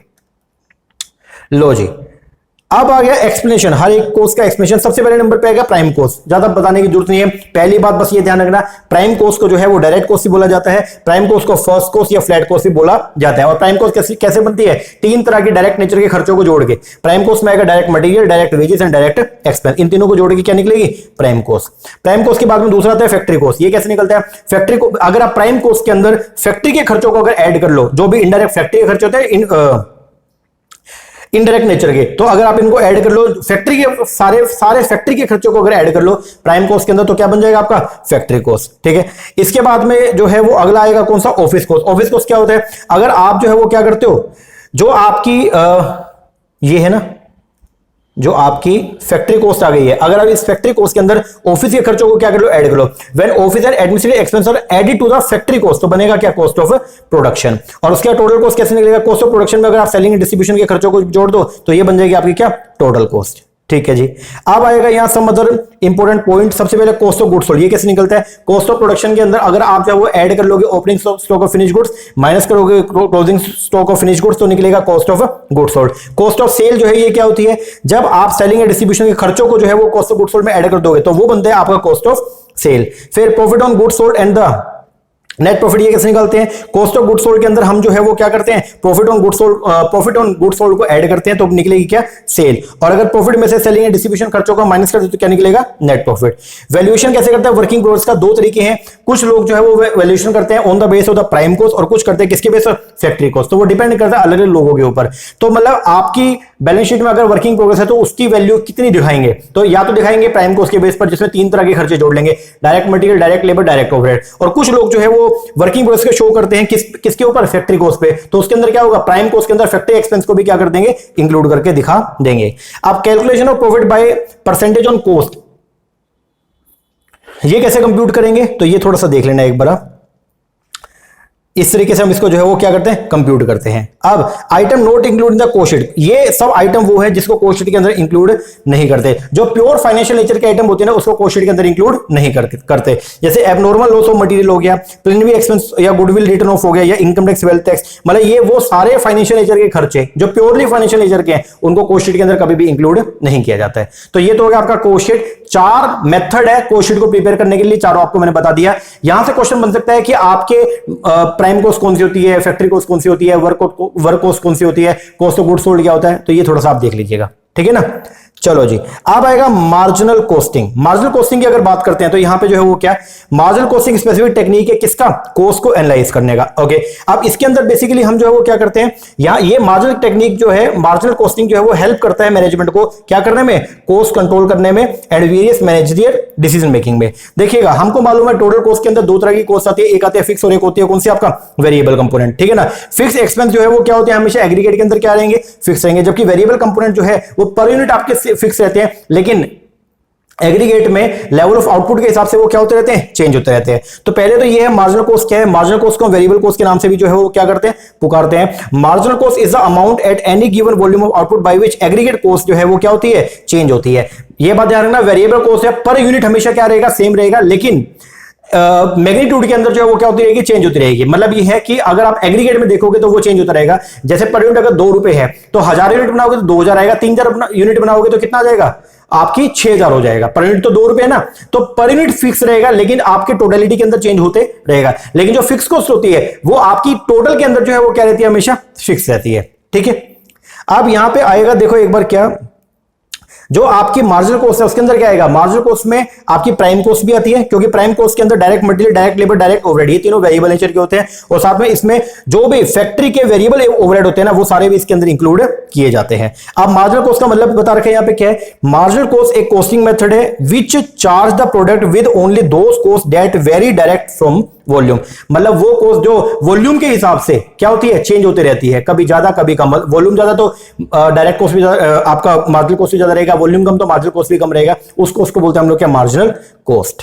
आगे फीचर बता रखे हैं मार्जिनल कॉस्ट के, एक बार देख लीजिएगा। पहला, technique of cost analysis and presentation. Marginal costing जो है एक टेक्निक है कॉस्ट एनालाइज करने का। दूसरा, मार्जिनल कॉस्टिंग के अंदर हम लोग जो डिवीजन करते हैं कॉस्ट को 2 पार्ट में, एक वेरिएबल है कौन सा, फिक्स। तीसरा, period cost and product cost को कंप्यूट करते हैं with the help of the marginal cost. चौथा, इसके बेस पर हम वैल्यूएशन करते हैं स्टॉक का। पांचवा, डिटरमाइन करते हैं प्राइस इसके बेस पर। छठा, कैलकुलेट करते हैं प्रॉफिट। सातवां, recovery of the cost. And छठा, ब्रेक इवन एनालिसिस। ये सब किसके बेस पर होता है, आपके मार्जिनल कॉस्टिंग के बेस पर। असम्पशन क्या क्या है मार्जिनल कॉस्टिंग का, ये थोड़ा इंपॉर्टेंट है। पहला, all the element of the cost, ये बात थोड़ा ध्यान रखना, जितने भी कॉस्ट के एलिमेंट है ना उनको डिवाइड करेंगे 2 पार्ट में, या तो वो होंगे फिक्स या होंगे कौन से, वेरिएबल। दूसरा, पर यूनिट वेरिएबल कॉस्ट जो रहेगा, पर यूनिट वो हमेशा क्या रहेगा, कांस्टेंट रहेगा। तीसरा, पर यूनिट सेलिंग प्राइस जो वो हमेशा क्या रहेगा, कांस्टेंट रहेगा। आगे, टोटल फिक्स कॉस्ट जो टोटलिटी के अंदर हमेशा क्या रहेगी, अनचेंज रहेगी, मतलब कांस्टेंट रहेगी। And in case of production, in addition to present level, only marginal और variable cost is incurred at the additional cost. ठीक है, अब कैलकुलेशन ऑफ मार्जिनल कॉस्ट, सबसे पहले एक तो होता है इक्वेशन मेथड। इक्वेशन मेथड जो है वो ये बताएगा, अगर आप टोटल कॉस्ट में से फिक्स कॉस्ट माइनस कर दो तो क्या निकलेगी, मार्जिनल कॉस्ट। मतलब ये मेथड बता रखे हैं किस तरीके से आप मार्जिनल कॉस्ट को कंप्यूट करते हैं। तो पहला मेथड कौन सा, इक्वेशन। इक्वेशन मेथड क्या बोलते हैं, टोटल कॉस्ट में से फिक्स कॉस्ट माइनस कर दो तो क्या निकलेगा, मार्जिनल कॉस्ट। दूसरा जो है वो क्या है, आपका high and low point method. High and low point method जो है वो क्या बोलते हैं, यहां पे आप जो है वो 2 डिफरेंट लेवल के ऊपर जो है वो क्या ले लो, आउटपुट ले लो। अब difference in total cost upon में डिफरेंस इन आउटपुट करोगे तो क्या निकल जाएगी, variable cost. Under this method the output at 2 different level, high and low point, is compare with the amount of the total cost incurred at 2 different point. तो कैसे निकलते हैं वेरिएबल कॉस्ट, यहां पे कैसे निकलेगा, difference in total cost upon में difference in output. आगे एक होता है मेथड ऑफ लीस्ट स्क्वेयर, इसके बेस पर भी आप मार्जिनल कॉस्ट को कंप्यूट कर सकते हो। इसके लिए आपके जो है वो इक्वेशन आएगी, इक्वेशन क्या है, y is equal to a plus में bx। आगे एक है एनालिटिकल मेथड, इसके अंदर पास रिकॉर्ड के बेस पर हम लोग जो है वो कंप्यूटेशन कर सकते हैं किसका, मार्जिनल कॉस्ट का। तो ये क्या बोलते हैं, under this method it is determined on the base of the past record और एक्सपीरियंस। इसके बाद आएगा determination of income under the marginal costing या marginal approach to the profit calculation. इसके लिए सबसे पहले हम लोग जो है वो यूज करते हैं किसको, थ्योरी ऑफ कंट्रीब्यूशन को।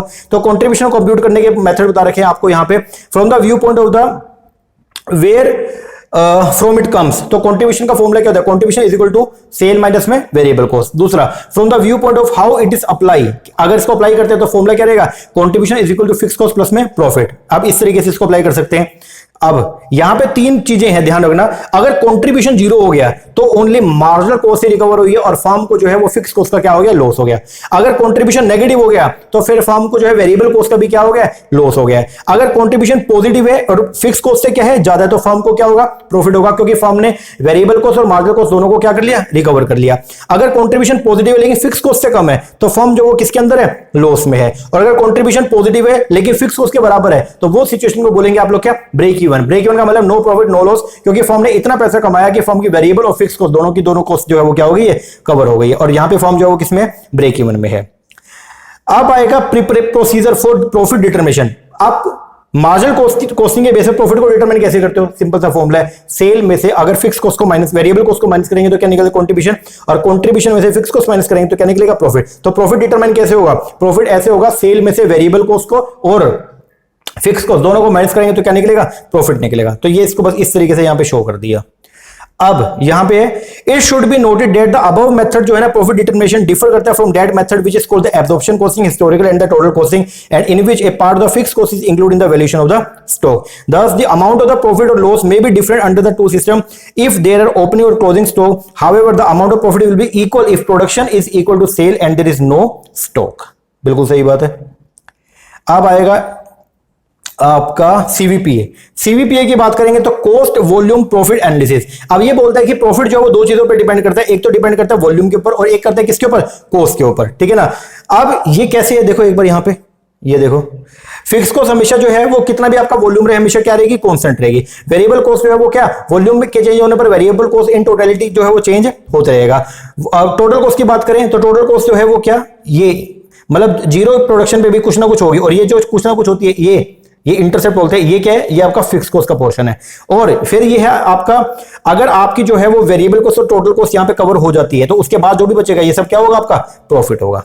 चलो अब यहां पे कुछ खास बात है, all the above linear relationship are based on the following assumption. पहली असम्पशन क्या है, every cost can be classify, हर कॉस्ट को आप क्लासिफाई करेंगे दो पार्ट में, एक होगा फिक्स और एक कौन सा, वेरिएबल। दूसरा सेलिंग प्राइस जो होगा ना प्रोडक्ट का वो हमेशा क्या रहेगा, कांस्टेंट रहेगा इवन इफ वॉल्यूम वेरी। तीसरा there is only one product, हमेशा जो है वो वन प्रोडक्ट रहेगा। If there is more than one product तो product mix is assume to be constant, ये बात थोड़ा ध्यान रखिएगा। अब अगर वॉल्यूम बढ़ता है कभी भी तो कॉस्ट हमेशा क्या होगी, कम होगी। नेचुरल बात है, अगर वॉल्यूम बढ़ेगा तो पर यूनिट कॉस्ट क्या होती रहेगी, कम होती रहेगी। दूसरा अगर कॉस्ट ऑफ प्रोडक्शन जो है वो क्या होगी, बढ़ेगी तो आपका प्रॉफिट क्या हो जाएगा, कम। और अगर वॉल्यूम बढ़ेगा तो प्रॉफिट जो है वो भी क्या होगा, आपका बढ़ेगा, क्योंकि वॉल्यूम के बढ़ने पर कॉस्ट कम होगी और अगर कॉस्ट कम होगी तो प्रॉफिटेबिलिटी क्या होगी, बढ़ेगी। आगे अब आएगा, हाँ एक बार ये भी देख लो, बोलता है on the base of the above mentioned relationship an effort is made to the CVPA to assessment the various aspects cost profit volume, cost volume profit analysis के बेस पर हम ये कुछ क्वेश्चंस हैं उनके आंसर हम ढूंढने का काम करते हैं। क्या क्या क्वेश्चन, क्या क्या, सबसे पहला what will the cost of production the different level of production. दूसरा what will be the amount of profit at various level of production. What should be the volume of production to earn a desired amount of profit and what will be impact of the different level of production on the cost of production and the amount of profit. तो ये चार question है, इनको ढूंढने का प्रयास करता है with the help of the CVPA, ठीक है ना। It is worth mentioning that the concept of the CVPA is used in the narrower as well as the broader sense. narrower concept के अंदर तो हम यहाँ पे जो है कंप्यूट करता है ओनली ब्रेक इवन पॉइंट को, ठीक है ना, ये बात ध्यान रखना। और अगर ब्रॉडर सेंस की बात करें तो सीवीपीए एक टेक्निक है मैनेजमेंट अकाउंटिंग का जो डिटरमाइन करती है profit, cost and the sales volume at different level of production. तो ये बात थोड़ा सा ध्यान रखना, मतलब अगर सीवीपीए टेक्निक को ब्रॉडर नैरो सेंस में यूज करोगे तो उसका यूज जो है वो ओनली क्या है, ब्रेक इवन पॉइंट को कंप्यूट करने तक। लेकिन अगर ब्रॉडर सेंस में सीवीपीए को यूज करोगे तो सीवीपीए की मदद से हम लोग जो है profit, cost and the sales value को जो है कंप्यूट कर सकते हैं। अब आएगा जी आपका लिमिटेशन। लिमिटेशन क्या है सीवीपीए टेक्निक का, जो आपने अजम्पशन मान देना, कुछ अजम्पशन वहां पे गलत है। अब क्या क्या, पहला बोलता है variable cost per unit may not be constant. आप हमेशा ये बोलोगे variable cost per unit constant रहेगा, लेकिन जैसे जैसे आप जो है वो क्या करते हो, प्रोडक्शन ज्यादा बढ़ाओगे तो आपको इकोनॉमी ऑफ स्केल मिलेगा, जिससे आपकी पर यूनिट वेरिएबल कॉस्ट भी जो है धीरे धीरे क्या होती है, कम होती है। तो वो जो आपने अजम्पशन मानता कि per unit variable cost constant रहेगा वो आपकी गलत है। दूसरा सेलिंग प्राइस में भी lower at the high volume. अगर आप ज्यादा वॉल्यूम अगर सेल करते हो तो कई बार ऐसा होता है कि आप जो है वो सेल प्राइस को क्या करते हो, कम करते हो, लेकिन आपने ये माना था कि सेलिंग प्राइस हमेशा क्या रहेगा, कांस्टेंट। तीसरा कॉस्ट, फिक्स कॉस्ट में not remain static at higher level of the production volume. तो ये भी ध्यान रखना कि फिक्स कॉस्ट जो है आप ये मानते हो कि हमेशा सेम रहेगा, लेकिन ऐसा नहीं होता है। कई बार जब लेवल ऑफ प्रोडक्शन को बढ़ाओगे तो फिक्स कॉस्ट भी आपकी कई बार इंक्रीज हो जाती है। आगे and change in the working efficiency में also affect the cost volume profit relationship. अगर आपकी वर्किंग एफिशिएंसी अगर चेंज होती है तो उससे भी आपके कॉस्ट वॉल्यूम प्रॉफिट एनालिसिस के ऊपर जो है वो क्या होता है, फर्क आता है। अब on the whole BEP is a point. अब ब्रेक इवन पॉइंट जो है वो क्या होता है, पहली बात तो ये ब्रेक इवन पॉइंट एक ऐसा पॉइंट होता है जहां पे नो प्रॉफिट नो लॉस होता है। दूसरा टोटल रेवेन्यू इक्वल है किसके, टोटल कॉस्ट के, और यहां पे जो कंट्रीब्यूशन है वो इक्वल है किसके, फिक्स कॉस्ट के। आगे on the basis of the above mentioned characteristic BEP को जो है वो हम इक्विलिब्रियम पॉइंट भी बोलते हैं या उसको बैलेंसिंग पॉइंट या क्रिटिकल पॉइंट भी बोलते हैं। ब्रेक इवन एनालिसिस की कुछ असम्पशन दे रखी है। सबसे पहले क्या बोलता है, यहां पे क्या होगा, कुछ बेसिक असम्पशन जो है ब्रेक इवन एनालिसिस की वही है कि कॉस्ट के दो एलिमेंट होंगे, एक होगा फिक्स, एक होगा वेरिएबल। दूसरा प्रोपोर्शनेट वेरिएबल कॉस्ट होगी, ये बात हमेशा ध्यान रखना। तीसरा कुछ एलिमेंट आपको मिलेगा फिक्स कॉस्ट का। फिर सेलिंग प्राइस जो है वो क्या रहेगा, अनचेंज रहेगा। फिर बिहेवियर कैसा रहेगा, लीनियर रहेगा। मतलब ये है कि जब भी आप कॉस्ट को ड्रॉ करोगे तो वो कभी भी कर्वेचर नेचर की नहीं, हमेशा लीनियर बनेगी, मतलब स्ट्रेट लाइन बनेगी। टेक्नोलॉजी स्टेबल रहेगा, स्टॉक का कोई रोल नहीं है, जनरल प्राइस लेवल में कोई भी चेंज नहीं है, and unchange sales mix and the relationship between the cost and volume and cost हमेशा आपको देखने को मिलेगा। अब ब्रेक इवन पॉइंट को कैसे कंप्यूट करते हैं तो उसके आपको अलग अलग इक्वेशन दे रखी है। सबसे पहले नंबर पे आएगा इक्वेशन मेथड। इक्वेशन मेथड के अंदर ब्रेक इवन पॉइंट कैसे कंप्यूट करेंगे, sale is equal to variable expense plus में फिक्स कॉस्ट प्लस में प्रॉफिट, ये जोड़ देंगे तो ये निकलेगा आपका क्या, ब्रेक इवन पॉइंट। तो ब्रेक इवन पॉइंट जो है वो कहां आएगा, जहां पे आपका वेरिएबल और फिक्स नेचर के खर्चे दोनों बराबर हो जाए। तो ये अगर आप इतने सेल कर रहे हो कि आपका वेरिएबल और फिक्स कॉस्ट बराबर हो रही है वेरिएबल और फिक्स दोनों कॉस्ट आपकी कवर हो रही है, तो वहां पे आपका क्या होगा, ब्रेक इवन पॉइंट होगा। कंट्रीब्यूशन मेथड के थ्रू हम कैसे कंप्यूट करते हैं, तो ये बता रखा है आपको। टोटल कंट्रीब्यूशन से अगर आपको निकालना पड़े तो मतलब कंट्रीब्यूशन कैसे कंप्यूट करोगे, पहले तो ये कंट्रीब्यूशन का फॉर्मूला है सेल माइनस में वेरिएबल कॉस्ट, तो क्या आएगा, कंट्री। अब contri is equal to fix cost plus profit भी आ सकता है, या फिक्स कॉस्ट माइनस में लॉस करके भी आ सकता है। यस, कंट्रीब्यूशन जो है एक तरीका और है, क्या, सेल इनटू में पीवी रेशियो करोगे तो भी क्या निकल जाएगा, कंट्रीब्यूशन। ओके, अगर पर यूनिट कंट्रीब्यूशन निकालना तो कैसे निकलता है, per unit contribution is equal to sale per unit minus में वेरिएबल कॉस्ट पर यूनिट करोगे तो क्या आ जाएगा, पर यूनिट कंट्रीब्यूशन भी आ जाएगा।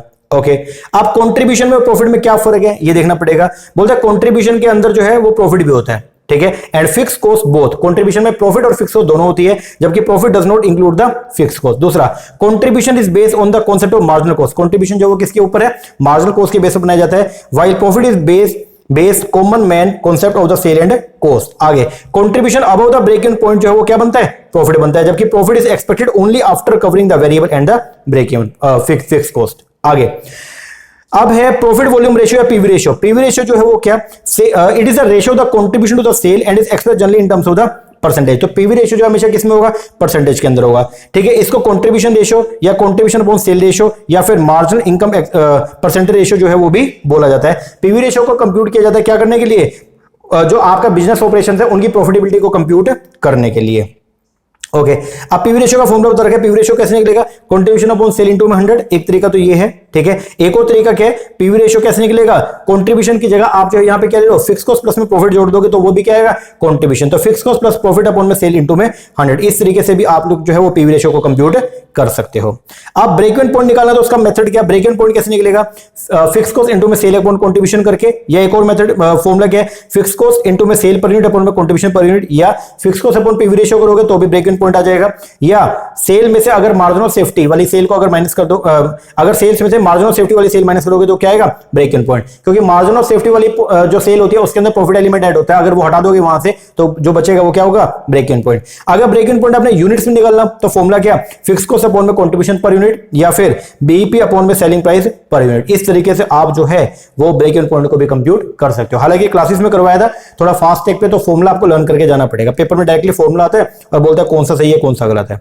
अब आएगा margin of safety. Margin of safety जो है वो क्या, मार्जिन ऑफ सेफ्टी क्या होता है, ब्रेक इवन पॉइंट से ऊपर की जितनी भी सेल होती है वो सब होती है आपकी margin of safety. Break even point की सेल तक आपका प्रॉफिट एलिमेंट ऐड नहीं होता, लेकिन ब्रेक इवन पॉइंट से ऊपर की जो भी सेल होगी उसके अंदर प्रॉफिट एलिमेंट भी ऐड होगा, और उस सेल को बोलते हैं हम लोग क्या, मार्जिन ऑफ सेफ्टी। तो मार्जिन ऑफ सेफ्टी कैसे निकलता है, अगर रुपीस में निकालना तो मार्जिन ऑफ सेफ्टी निकला सेल माइनस में ब्रेक इवन पॉइंट, या प्रॉफिट अपॉन में पीवी रेशियो करके आप मार्जिन ऑफ सेफ्टी को कंप्यूट कर सकते हो। यूनिट्स में निकालना तो कैसे निकलेगा, सेल्स ले लो माइनस में ब्रेक इवन पॉइंट यूनिट्स ले लो, या एक तरीका क्या है, प्रॉफिट अपॉन में कंट्रीब्यूशन पर यूनिट। अगर परसेंटेज में निकालना हो तो मार्जिन ऑफ सेफ्टी कैसे निकलेगा, मार्जिन ऑफ सेफ्टी अपॉन में टोटल एक्चुअल सेल इनटू में 100 करके आप इसको कंप्यूट कर सकते हो।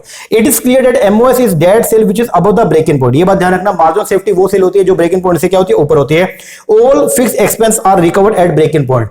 ब्रेक इवन पॉइंट के ऊपर जितने भी आपके फिक्स नेचर के खर्चे हो सारे के सारे रिकवर हो जाते हैं। So fix expense have been ignored in the formula of the MOS as given above. उसको इग्नोर करते हैं, क्यों, क्योंकि फिक्स कॉस्ट के बाद ही, कवर होने के बाद ही तो प्रॉफिट आएगा आपका। यस, इसके बाद सेल्स फॉर डिजायर्ड प्रॉफिट अगर निकालना तो उनके भी फॉर्मूला आपको दे रखा है यहाँ पे। वो क्या, अगर आपको total amount of desired profit जो वो पेपर में दिया हुआ है, या तो मिलेगा टोटल अमाउंट मिलेगा, या मिलेगा पर यूनिट मिलेगा। भाई पर यूनिट इतना प्रॉफिट चाहिए या टोटल के अंदर इतना प्रॉफिट चाहिए। अगर टोटलिटी के अंदर बता दिया तो कैसे निकालोगे, sale is equal to fix cost plus में profit upon contribution to sale, या एक फॉर्मूला है fix cost plus profit upon PV ratio, या एक फॉर्मूला है fix cost plus profit upon में पीवी रेशियो। इस तरीके से आप इसको कंप्यूट कर सकते हो। और अगर पर यूनिट के अंदर अगर आपको डिजायर्ड प्रॉफिट देगा तो कैसे निकालोगे, तो उसके लिए फॉर्मूला फिक्स कॉस्ट इनटू में selling price per unit upon में कंट्रीब्यूशन पर यूनिट माइनस में प्रॉफिट पर यूनिट, और या कैसे फिक्स कॉस्ट अपॉन में कंट्रीब्यूशन पर यूनिट माइनस में प्रॉफिट पर यूनिट। इस तरीके से आप इसको कंप्यूट कर सकते हो। ये फॉर्मूलेज हैं, ये सारे के सारे आपको लर्न करके जाना पड़ेगा एग्जाम के लिए, ध्यान रखना। अब आएगा जी आपके सामने प्रॉफिट ऑन सेल कैसे कंप्यूट करते हैं। तो at the level of existing sale, अगर एग्जिस्टिंग सेल के ऊपर निकालना तो प्रॉफिट कैसे निकलेगा, सेल में से माइनस करो टोटल कॉस्ट। टोटल कॉस्ट में आपने फिक्स कॉस्ट भी और वेरिएबल कॉस्ट भी। At the level of sale in amount अगर निकालना तो प्रॉफिट कैसे निकलेगा, सेल इनटू में पीवी रेशियो माइनस में टोटल कॉस्ट कर दो, फिक्स कॉस्ट कर दो। आगे at the level of the sale in unit निकालना तो कैसे, profit is equal to sale into में कंट्रीब्यूशन पर यूनिट माइनस में फिक्स कॉस्ट। और अदर फॉर्मूला जो है प्रॉफिट का वो क्या, मार्जिन ऑफ सेफ्टी को अगर मल्टीप्लाई करोगे पीवी रेशियो से तो क्या निकल आएगा आपका, क्या निकल आएगा, प्रॉफिट निकल आएगा। लो जी, अब कैपेसिटी अगर ब्रेक इवन पॉइंट निकालना हो तो कैपेसिटी ब्रेक इवन पॉइंट निकलता है टोटल कैपेसिटी के बेस पर, और इसका फॉर्मूला जो रहेगा वो क्या, ब्रेक इवन पॉइंट अपॉन में total capacity in unit into में 100। ठीक है जी, और एक लास्ट ब्रेक इवन रेशियो का निकालना तो कैसे निकाल, ब्रेक इन पॉइंट अपॉन में एक्चुअल सेल इनटू में 100 करोगे तो निकल आएगा आपका ब्रेक इवन रेशियो। फॉर्मूला है सारे याद करने पड़ेंगे, प्रैक्टिकल सारा करवा रखा है। कंपोजिट बीपी निकालना तो कैसे निकलेगा, टोटल कॉस्ट अपॉन में कंपोजिट पीवी रेशियो ले लो तो निकल जाएगा आपको क्या, कंपोजिट ब्रेक इवन पॉइंट। या इसका एक और फॉर्मूला क्या, टोटल फिक्स कॉस्ट इनटू में टोटल सेल अपॉन में टोटल कंट्रीब्यूशन कर दो तो भी निकल आएगा क्या, कंपोजिट ब्रेक इवन पॉइंट। मतलब जब एक कंपनी कई सारे प्रोडक्ट में डील करती है ना तो वहां पे आप कंपोजिट बीपी को कंप्यूट करते हो। फिर एक ये था कैश बीपी, अगर निकालना तो ये कैसे निकलता है, कैश बीपी का फॉर्मूला होता है फिक्स कॉस्ट प्लस में लोन इंस्टॉलमेंट प्लस में नॉन कैश एक्सपेंस अपॉन में कंट्रीब्यूशन पर यूनिट। लो जी, इनकम बीपी निकालना तो कैसे निकलेगा, income BP is equal to ये जो फिक्स कॉस्ट प्लस में कैश वाला और प्लस में लोन माइनस में एनसी अपॉन में contribution per unit. Angle of incidence जो वो क्या होता है, एंगल ऑफ इंसिडेंस एक ग्राफिकल रिप्रेजेंटेशन है जिसको यूज किया जाता है क्या करने के लिए, ये बेसिकली आपको वॉल्यूम ऑफ प्रॉफिट और प्रॉफिट एरिया जो है वो बताता है आपके एंगल के ऊपर कि आपका जो है वो कितना वॉल्यूम ऑफ प्रॉफिट है, ठीक है ना। तो this angle is shown by the graphic presentation, it is framed in the middle of total cost line of the sales line, it clarify profit area and represent करता है volume of profit को। तो ये बात ध्यान रखना, इस तरीके से इसको हम जो है वो क्या करते हैं, कंप्यूट करके दिखाते हैं। तो ये आपका जो है वो सारा क्या है, प्रॉफिट एरिया होता है, ठीक है ना। तो एंगल ऑफ इंसिडेंस अगर पेपर में आ गया तो ध्यान रखना, ये क्या है, ये एक एंगल होता है जो शो किया जाता है क्या करने के लिए, ये ग्राफिकली रिप्रेजेंट करता है किसको, ये क्लैरिफाई करेगा प्रॉफिट एरिया को बेसिकली, ठीक है ना, और रिप्रेजेंट करेगा वॉल्यूम ऑफ प्रॉफिट। एक तो बताएगा प्रॉफिट का एरिया कौन सा है और फिर बताएगा कितना प्रॉफिट का वॉल्यूम जो है वो हम लोग क्या कर रहे हैं, अर्न कर रहे हैं। तो उसको निकालते हैं with the help of the angle of incidence. Okay जी सर, लो जी ये हो गया। अब आता है जी अपना चैप्टर नंबर 4। अब चैप्टर नंबर 4 की अगर बात करते हैं तो चैप्टर नंबर 4 के अंदर हम लोग जो है पढ़ने वाले हैं वेरिएंस को, किसको, वेरिएंस एनालिसिस को। अब वेरिएंस एनालिसिस की अगर बात करें, वैसे तो इसका प्रैक्टिकल क्वेश्चन जो है वो अपने एग्जाम के अंदर आता है तो वो उसके लिए अलग से एक वीडियो में आपको बना के दे दूंगा, लेकिन अभी के लिए इसका जो थ्योरेटिकल पोर्शन है उसको हम कंप्लीट करते हैं। वेरिएंस एनालिसिस को हम स्टैंडर्ड कॉस्टिंग भी बोलते हैं। तो इसके अंदर बेसिकली देखिए, जब हम प्लानिंग की बात कर, उसका मैनेजमेंट की बात करते हैं तो मैनेजमेंट के फंक्शन के अंदर सबसे पहला जो फंक्शन होता है वो क्या होता है, प्लानिंग, और सबसे आखिरी फंक्शन क्या होता है, कंट्रोलिंग। प्लानिंग के अंदर आप लोग स्टैंडर्ड सेटिंग का काम करते हो, यस, और कंट्रोलिंग के अंदर आप लोग जो है वो क्या करते हो, एक्चुअल परफॉर्मेंस को स्टैंडर्ड के साथ में जो है वो क्या करते हो, आपस में कंपेयर करते हो और ये देखते हो कि आपकी परफॉर्मेंस एक्चुअल कैसे निकल के आई है, मतलब क्या स्टैंडर्ड के हिसाब से है या नहीं है। अगर स्टैंडर्ड के हिसाब से नहीं है, बिलो स्टैंडर्ड है, तो फिर आप जो है वो क्या करते हो, करेक्टिव मेजर उठाते हो ताकि हमारी परफॉर्मेंस जो है वो क्या हो जाए, सही हो जाए, ठीक है ना। तो उसके लिए बेसिकली हम लोग जो है वो स्टैंडर्ड सेटिंग का काम जो करते हैं ना, उसको उसके लिए एक कोस्टिंग टेक्निक यूज की जाती है स्टैंडर्ड्स को सेट करने के लिए, उसको बोलते हैं हम लोग क्या, स्टैंडर्ड कोस्टिंग, ठीक है ना। तो स्टैंडर्ड कोस्टिंग या इसको वेरिएंस एनालिसिस के नाम से भी जो है वो जाना जाता है। चलिए पढ़ते हैं इसके बारे में।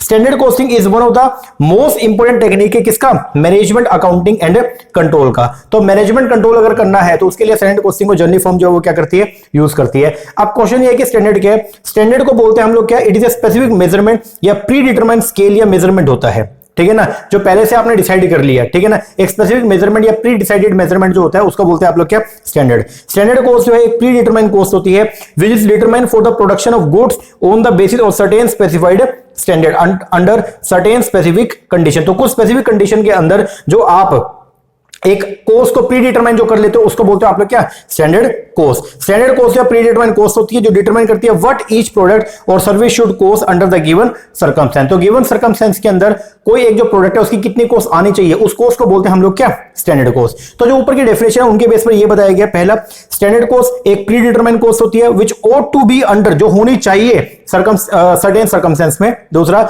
ये डिटरमाइन की जाती है बाय कोरिलेट करके standard quantity of material, labour time and machine time and forecast of the future market trend for the price standard, and ये हेल्प करती है in achieve the objective the cost control and the efficiency management.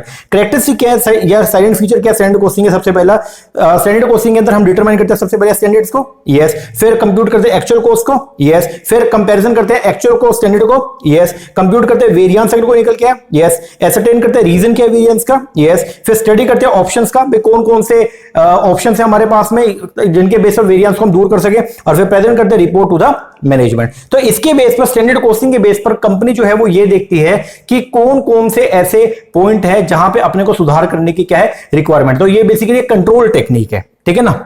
अब objective आपको बता रखे क्या है standard costing का। पहला, increase in the efficiency and productivity, cost control करने के लिए यूज करते हैं। डिटर्मिनेशन करते हैं रिस्पांसिबिलिटी का। Supplement to the budgetary control, information to the management and progressiveness of management. Advantage क्या डिसएडवांटेज क्या एक बार देख लेना। मेन बात है लिमिटेशन। यहां से क्वेश्चन बन सकता है कि स्टैंडर्ड कॉस्टिंग की लिमिटेशन क्या है। पहला, ये अनसुटेबल है ऐसे कंसर्न के लिए जो नॉन स्टैंडर्डाइज प्रोडक्ट बनाती है। वो कंपनी जो नॉन स्टैंडर्डाइज प्रोडक्ट बनाती है उसके लिए स्टैंडर्ड कॉस्टिंग टेक्निक जो है वो वर्क नहीं करती। दूसरा, डिफिकल्टीज है in the setting up of the standard. तो स्टैंडर्ड को अगर आपने सेटअप करना है तो उसके लिए डिफिकल्ट है, ठीक है, मतलब स्टैंडर्ड को सेटअप करना कई बार अपने लिए जो है डिफिकल्टी हो जाता है। तीसरा, ये नॉन सुटेबल है किसके लिए, छोटे फॉर्म्स के लिए। चौथा, डिफिकल्टी है इन फिक्सिंग द रिस्पॉन्सिबिलिटी को फिक्स करना भी हमारे लिए कई बार प्रॉब्लम क्रिएट करता है।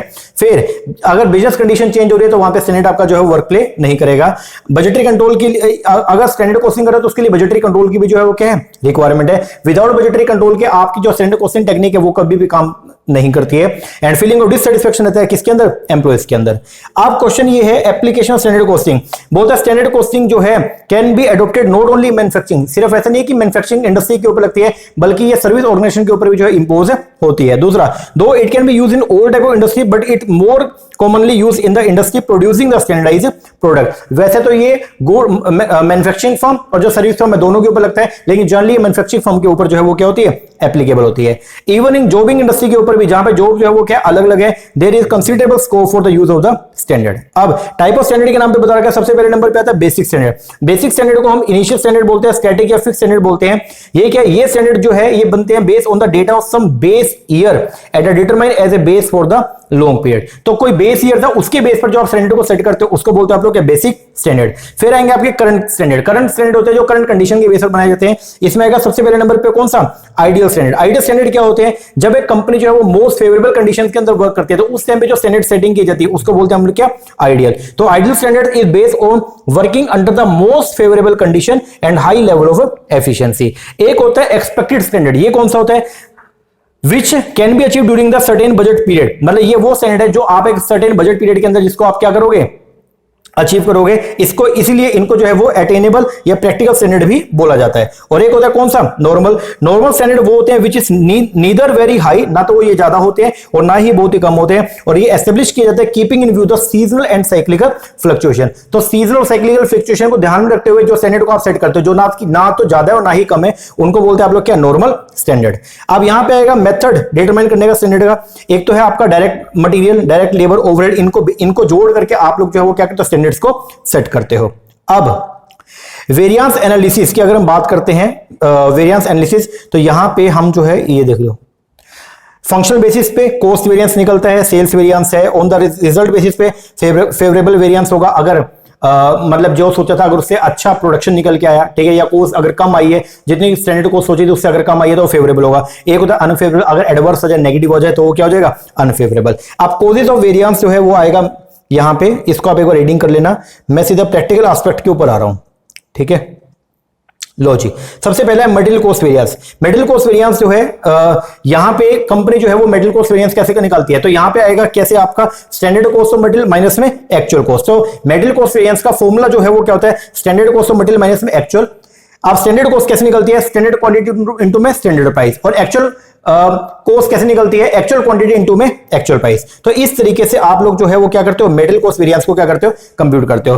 मटेरियल कॉस्ट वेरिएंस के दो कंपोनेंट होते हैं, एक है मटेरियल प्राइस वेरिएंस और एक है मटेरियल यूसेज वेरिएंस। तो सबसे पहले तो आपका यह कि आ गया मटेरियल कॉस्ट वेरिएंस क्या होता है, तो मटेरियल कॉस्ट वेरिएंस निकलता है जब आप जो है वो क्या करते हो, स्टैंडर्ड कॉस्ट में से एक्चुअल कॉस्ट को माइनस करते हो तो निकलेगा क्या आपका मटेरियल कॉस्ट वेरिएंस। तो कैसे निकालोगे मटेरियल कॉस्ट वेरिएंस, जब स्टैंडर्ड कॉस्ट में से माइनस करना है किसको, एक्चुअल कॉस्ट को, ठीक है। अगर ये आ गया आपका पॉजिटिव, ये क्या आ गया, पॉजिटिव, तो ये होगा कि आपका फेवरेबल, और अगर ये आ गया नेगेटिव तो ये क्या हो जाएगा, अनफेवरेबल हो जाएगा। जैसे अगर स्टैंडर्ड कॉस्ट जो है वो आपने सोची थी कितनी, 10,000, और जो एक्चुअल कॉस्ट है वो ये मान लो 7,000, तो ये 3,000 जो है वो क्या आ गया, पॉजिटिव आ गया, पॉजिटिव 3,000, तो ये क्या है, फेवरेबल है, ठीक है। और अगर ये जो है वो नेगेटिव आए तो ये क्या है, अनफेवरेबल है।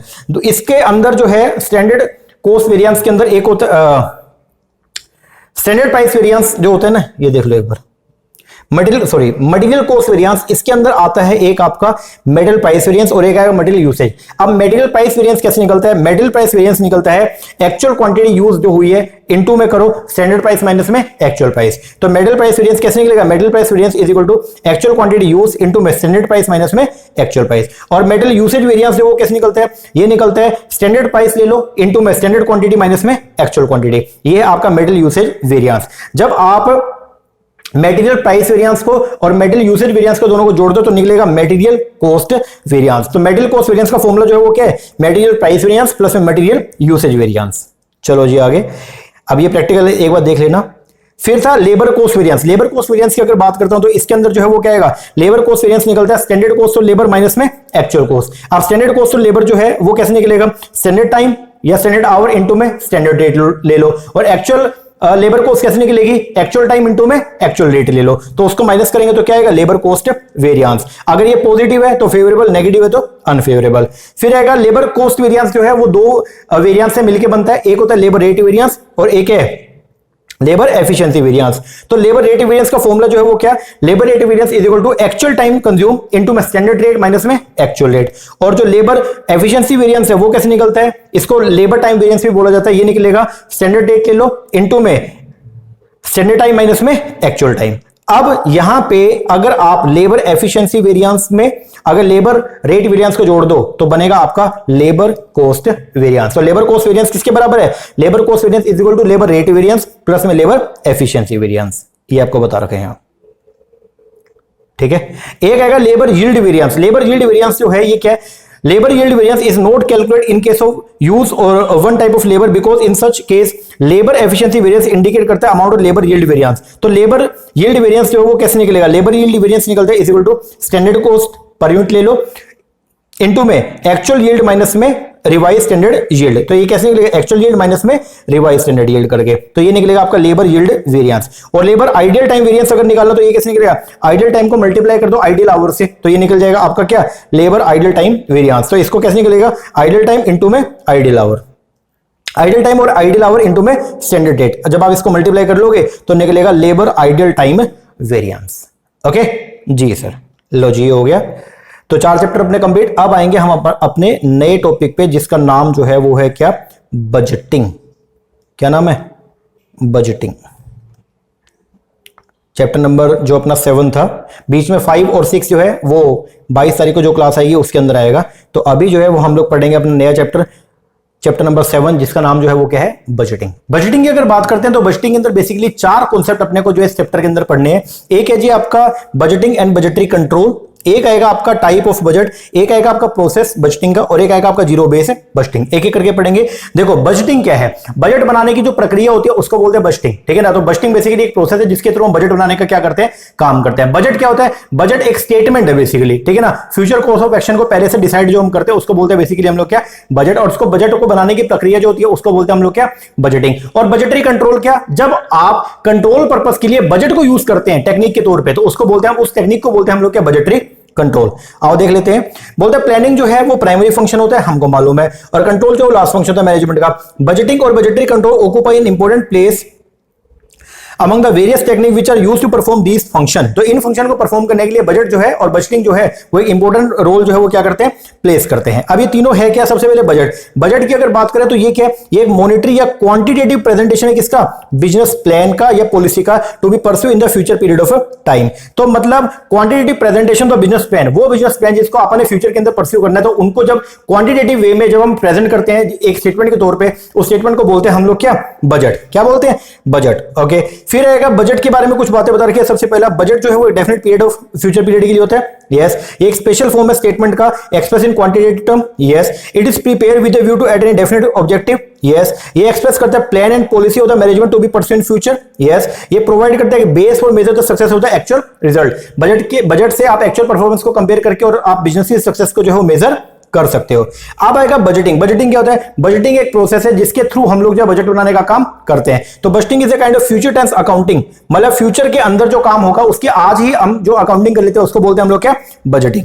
अब बजटरी कंट्रोल क्या है? जब हम बजट को, बजट जो कि क्वांटिटेटिव स्टेटमेंट थी, जब हम उसको एज ए कंट्रोल डिवाइस के तौर पर यूज करते हैं उसको बोलते हैं हम लोग क्या? Budgetary control. तो बजटरी कंट्रोल एक इंपॉर्टेंट टेक्निक है क्या करने का, कंट्रोल का on business activity by management in which business activity are operate on the basis of pre prepared budget, जिसके अंदर बिजनेस एक्टिविटी को प्री प्रिपेयर्ड बजट के बेस पर जो है वो क्या किया जाएगा, कंडक्ट किया जाएगा और बाद में एक्चुअल रिजल्ट को जो है बजटेड फिगर के साथ में क्या करते हैं, कंपेयर करते हैं और अगर कोई डेविएशन आती है तो उसको जो है दूर करने के लिए करेक्टिव मेजर उठाने का काम किया जाता है, उसको बोलते हैं हम लोग क्या, बजटरी कंट्रोल।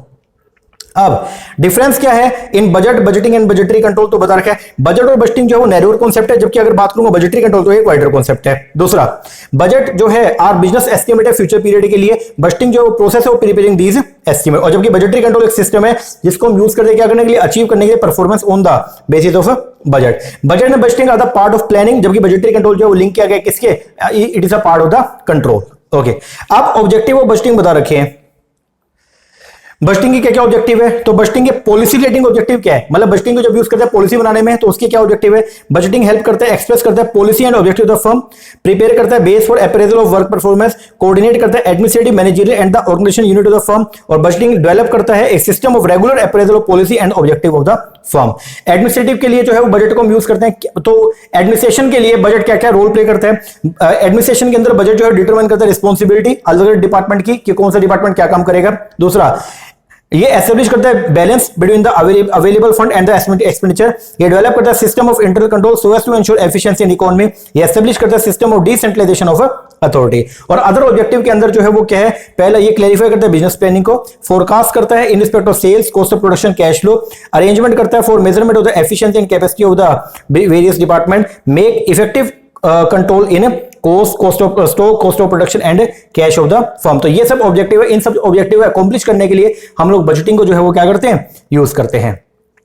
अब ऑब्जेक्टिव क्या, बजटरी कंट्रोल। अगर आप बजटरी कंट्रोल की बात करते हैं तो उसके ऑब्जेक्टिव क्या, बजटरी कंट्रोल को हम कंट्रोल पर्पस के लिए यूज कर रहे हैं, उसको क्यों यूज करते हैं, तो पहला बजटरी कंट्रोल आपको जो है वो हेल्प करते हैं पॉलिसी फॉर्मुलेशन में, बिल्कुल ये प्लानिंग जो है फ्यूचर कोर्स ऑफ एक्शन की प्लानिंग के लिए काम करते हैं, यस। इसके थ्रू हम डिटरमाइन करते हैं short term and long term financial and physical target को, यस। ये ऑपरेट करता है वेरियस कॉस्ट सेंटर, बिल्कुल। वेरियस कॉस्ट सेंटर को ऑपरेट करने के लिए हम लोग जो है बजटरी कंट्रोल को यूज करते हैं, बिल्कुल। ये बजटरी कंट्रोल की मदद से हम लोग क्लासिफाई करते हैं खर्चों को कि कौन सा खर्चा फिक्स है, कौन सा वेरिएबल है, कौन सा सेमी वेरिएबल है। आगे बजटरी कंट्रोल जो है वो अपने को मदद करता है एडमिनिस्ट्रेशन करने में, बजटरी कंट्रोल अपने को मदद करता है एंटिसिपेट करने में कैपिटल रिक्वायरमेंट कितनी चाहिए, और it make cost accounting more reliable and systematic. अगर आप जो है वो बजटरी कंट्रोल कर रहे हो तो उससे आपका जो कॉस्ट रिकॉर्ड है वो बहुत ही एक्यूरेट आएंगे, जिसके बेस पर कॉस्ट अकाउंटिंग आपकी बहुत ही क्या होगी, एक्यूरेट होगी। आगे ये हेल्प करता है प्रमोट करने में रिसर्च, ये डेवलप करता है कोऑर्डिनेशन और कोऑपरेशन बनाने में ऑर्गेनाइजेशन में, ये एलिमिनेट करता है वेस्ट को, क्योंकि स्टार्टिंग के अंदर पहले बता दिया जाएगा भाई ये स्टैंडर्ड होगा, ठीक है, इसके बेस पर काम करना है। ये करेक्ट करता है वेरिएशन अगर कोई आती है, ऐसे स्टैंडर्ड को एस्टेब्लिश करने में कोई वेरिएशन अगर आती है तो उसको ये दूर करता है, और ये फिक्स करता है responsibility for various individual in the organisation. अब जो आपका बजटिंग है, बजटिंग का प्लानिंग के अंदर भी हेल्प है, ये इस तरीके से बजटिंग कोऑर्डिनेशन में भी हेल्प करती है, और बजटिंग आपका कंट्रोल में भी क्या करती है, हेल्प करती है। एक बार रीडिंग कर लेना।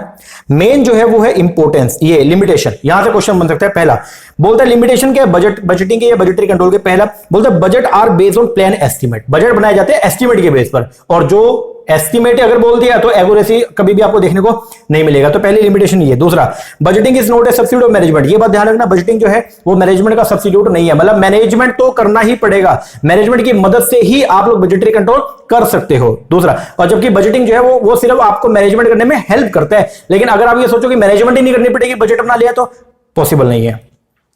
फिर बोलता है operation of the budget plan is not automatic, मतलब अगर बजट को अगर आपने अप्लाई करवाना है तो वो ऑटोमेटिक नहीं है, बल्कि आपको अप्लाई करवाना पड़ेगा। फिर टाइम इफेक्ट होता है, बिल्कुल से बजट तो बना लिया फ्यूचर के लिए, वो बना है आज को ध्यान में रख के, लेकिन फ्यूचर के अंदर अगर एनवायरमेंट चेंज हो गया तो सिस्टम सारा चेंज हो जाएगा। आगे प्रोहिबिटिव कॉस्ट, कुछ कॉस्ट ऐसी होती है जो प्रोहिबिटिव है, वो तो आएंगे।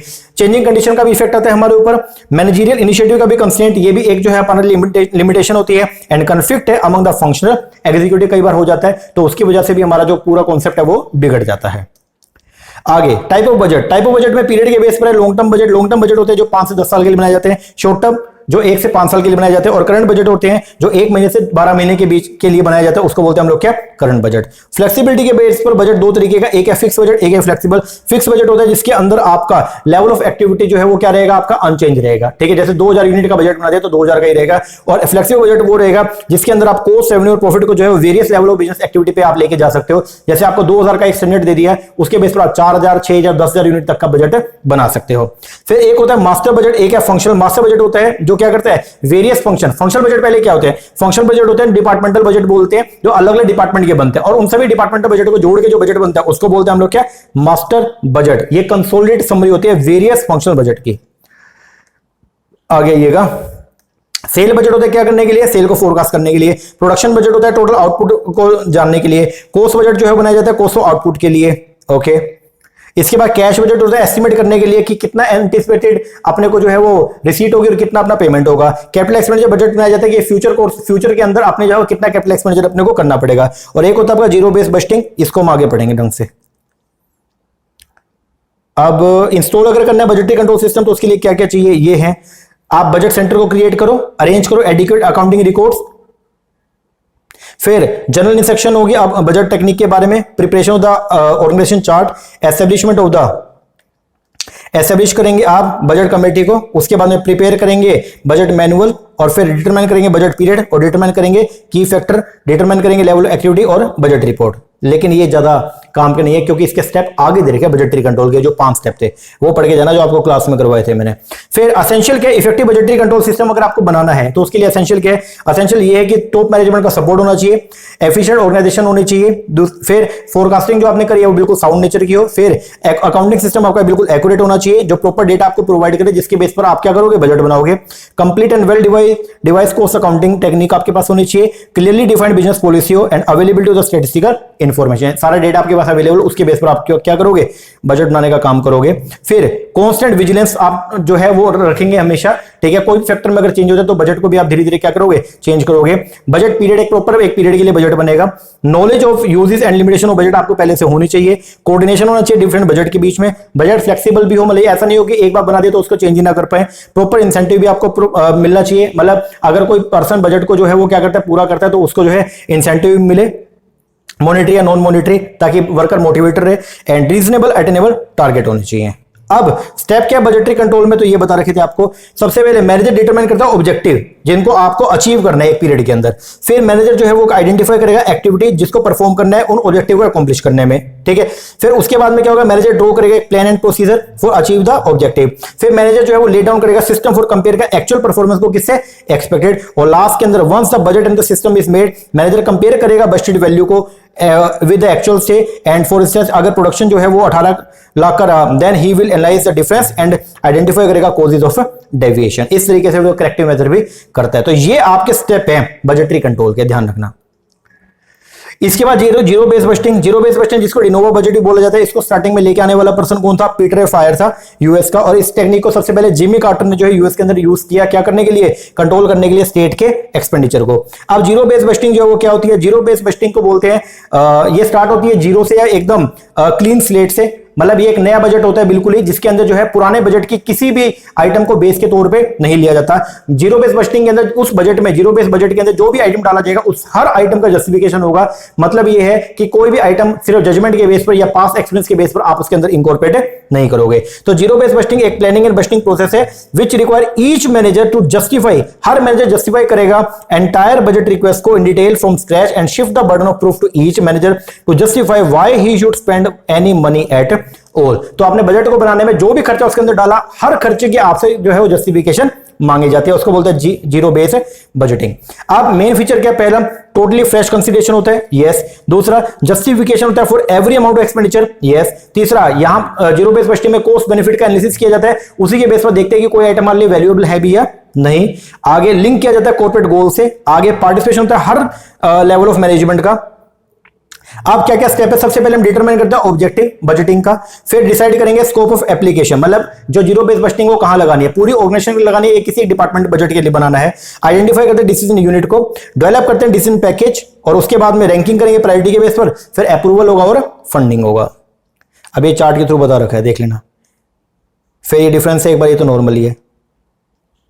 एडवांटेज के जीरो बेस बजटिंग का पहला एलोकेशन रिसोर्स होगा टू प्रायोरिटी के बेस पर, मतलब ऐसा नहीं कि कोई भी फिगर डाल देंगे, प्रायोरिटी के जिसकी प्रायोरिटी होगी उसी फिगर को इसके अंदर इंकॉर्पोरेट किया जाता है। जस्टिफिकेशन होगा हर एक्टिविटी का, कोई भी आर्बिट्रेरी कट या इंक्रीज इन बजट नहीं आपको देखने को मिलेगा। दूसरा लिंकेज होगा with the enterprise objective, knowledge होगा वेस्टफुल एक्सपेंडिचर की, पहले पता चल जाएगा ये खर्चा जो है बिना बात का है अपना। मैनेजमेंट बाय ऑब्जेक्टिव, जहां पे अपने को गड़बड़ी का चांस ज्यादा लगेगा वहां पे हम जो है वो अपने कंट्रोल प्रोसीजर ज्यादा लगाते हैं। ऑपरेशनल एफिशिएंसी निकल के आती है, इंप्रूवमेंट होता है कोऑर्डिनेशन में, और मोटिवेशन इंपैक्ट होता है ये।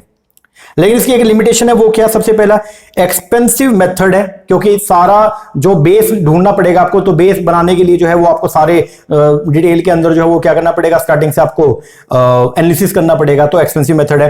कन्फ्लिक्ट होता है कई बार रैंकिंग के अंदर, हर कोई ये चाहता है कि मेरे को ज्यादा पैसा मिले, ठीक है ना, तो कन्फ्लिक्शन कई बार अराइज हो जाएगा। दूसरा शॉर्ट टर्म बेनिफिट के लिए कई बार जो है वो क्या होता है, हर बजट जो है वो उसका मोर एम्फेसिस चलते हैं शॉर्ट टर्म बेनिफिट्स के ऊपर, ठीक है ना, तो उसकी वजह से लॉन्ग टर्म हमारे प्लान फेल हो जाते हैं कई बार। प्रॉब्लम होता है evaluation of the qualitative benefit, quantitative benefit को तो आप मेजर करते हो, लेकिन जो क्वालिटेटिव बेनिफिट है उसको मेजर हम नहीं कर सकते, और ये टाइम कंज्यूमिंग प्रोसेस है। लो जी, ये हो गया आपका बजटिंग। टोटल मिला के 5 चैप्टर को हमने आज की क्लास के अंदर जो है वो किया है रिवाइज। मैं एक बार बता देता हूं आपको, ये अपना जो यूनिट नंबर 4 था उसके अंदर हमने अकाउंटिंग प्रिंसिपल स्टैंडर्ड हमने रिवाइज कर लिया, हमने फाइनेंशियल स्टेटमेंट एनालिसिस कर लिया, कॉस्ट अकाउंटिंग कर लिया, वेरिएंस कर लिया, और साथ में हमने बजटिंग वाला जो टेक्निक है वो भी कर लिया। अब इस यूनिट के अंदर जो अपना financial management, cost of capital और लीवरेज रह गया, ये वाले टॉपिक हम लोग जो है वो करेंगे हमारे परसों जो क्लास आएगी 22 तारीख को, उसके अंदर कवर हो जाएंगे। और कल अब हम लोग जो है वो पढ़ेंगे, हमारे यूनिट नंबर 5 को कंप्लीट करेंगे। ओके जी सर, तो 4 अपना हो गया, 5 कल हो जाएगा, और इनका रिमेनिंग जो बचा हुआ है वो परसों हो जाएगा, ठीक है ना जी सर। लेक्चर कैसा लगा कमेंट करके जरूर बताना, ठीक है। अगर अच्छी लगी है वीडियो तो अच्छा कमेंट कीजिएगा, और कोई कमी लगी तो वो भी बताइएगा, ठीक है ना। बाकी रिवीजन वीडियोस हर यूनिट का मैं यूट्यूब के ऊपर जो है वो डालूंगा, तो एक मेरा प्लान है 31 तारीख से पहले लगभग मैं सारी वीडियो जो है रिवीजन की यूट्यूब के ऊपर डाल दूं, तो आप उनको जरूर देख के जाना। तो एग्जाम में जाने से पहले रिवीजन वीडियो जरूर कम से कम 3 से 4 बार जो है लगा जाओ, तो इससे क्या होगा, पूरा कॉन्सेप्ट आपका गो थ्रू हो जाएगा, ठीक है ना जी सर। चलिए इतना करो एक बार, ठीक है। बाकी का जो टॉपिक है वो करेंगे अपनी नेक्स्ट क्लास में, तब तक के लिए थैंक यू वेरी मच।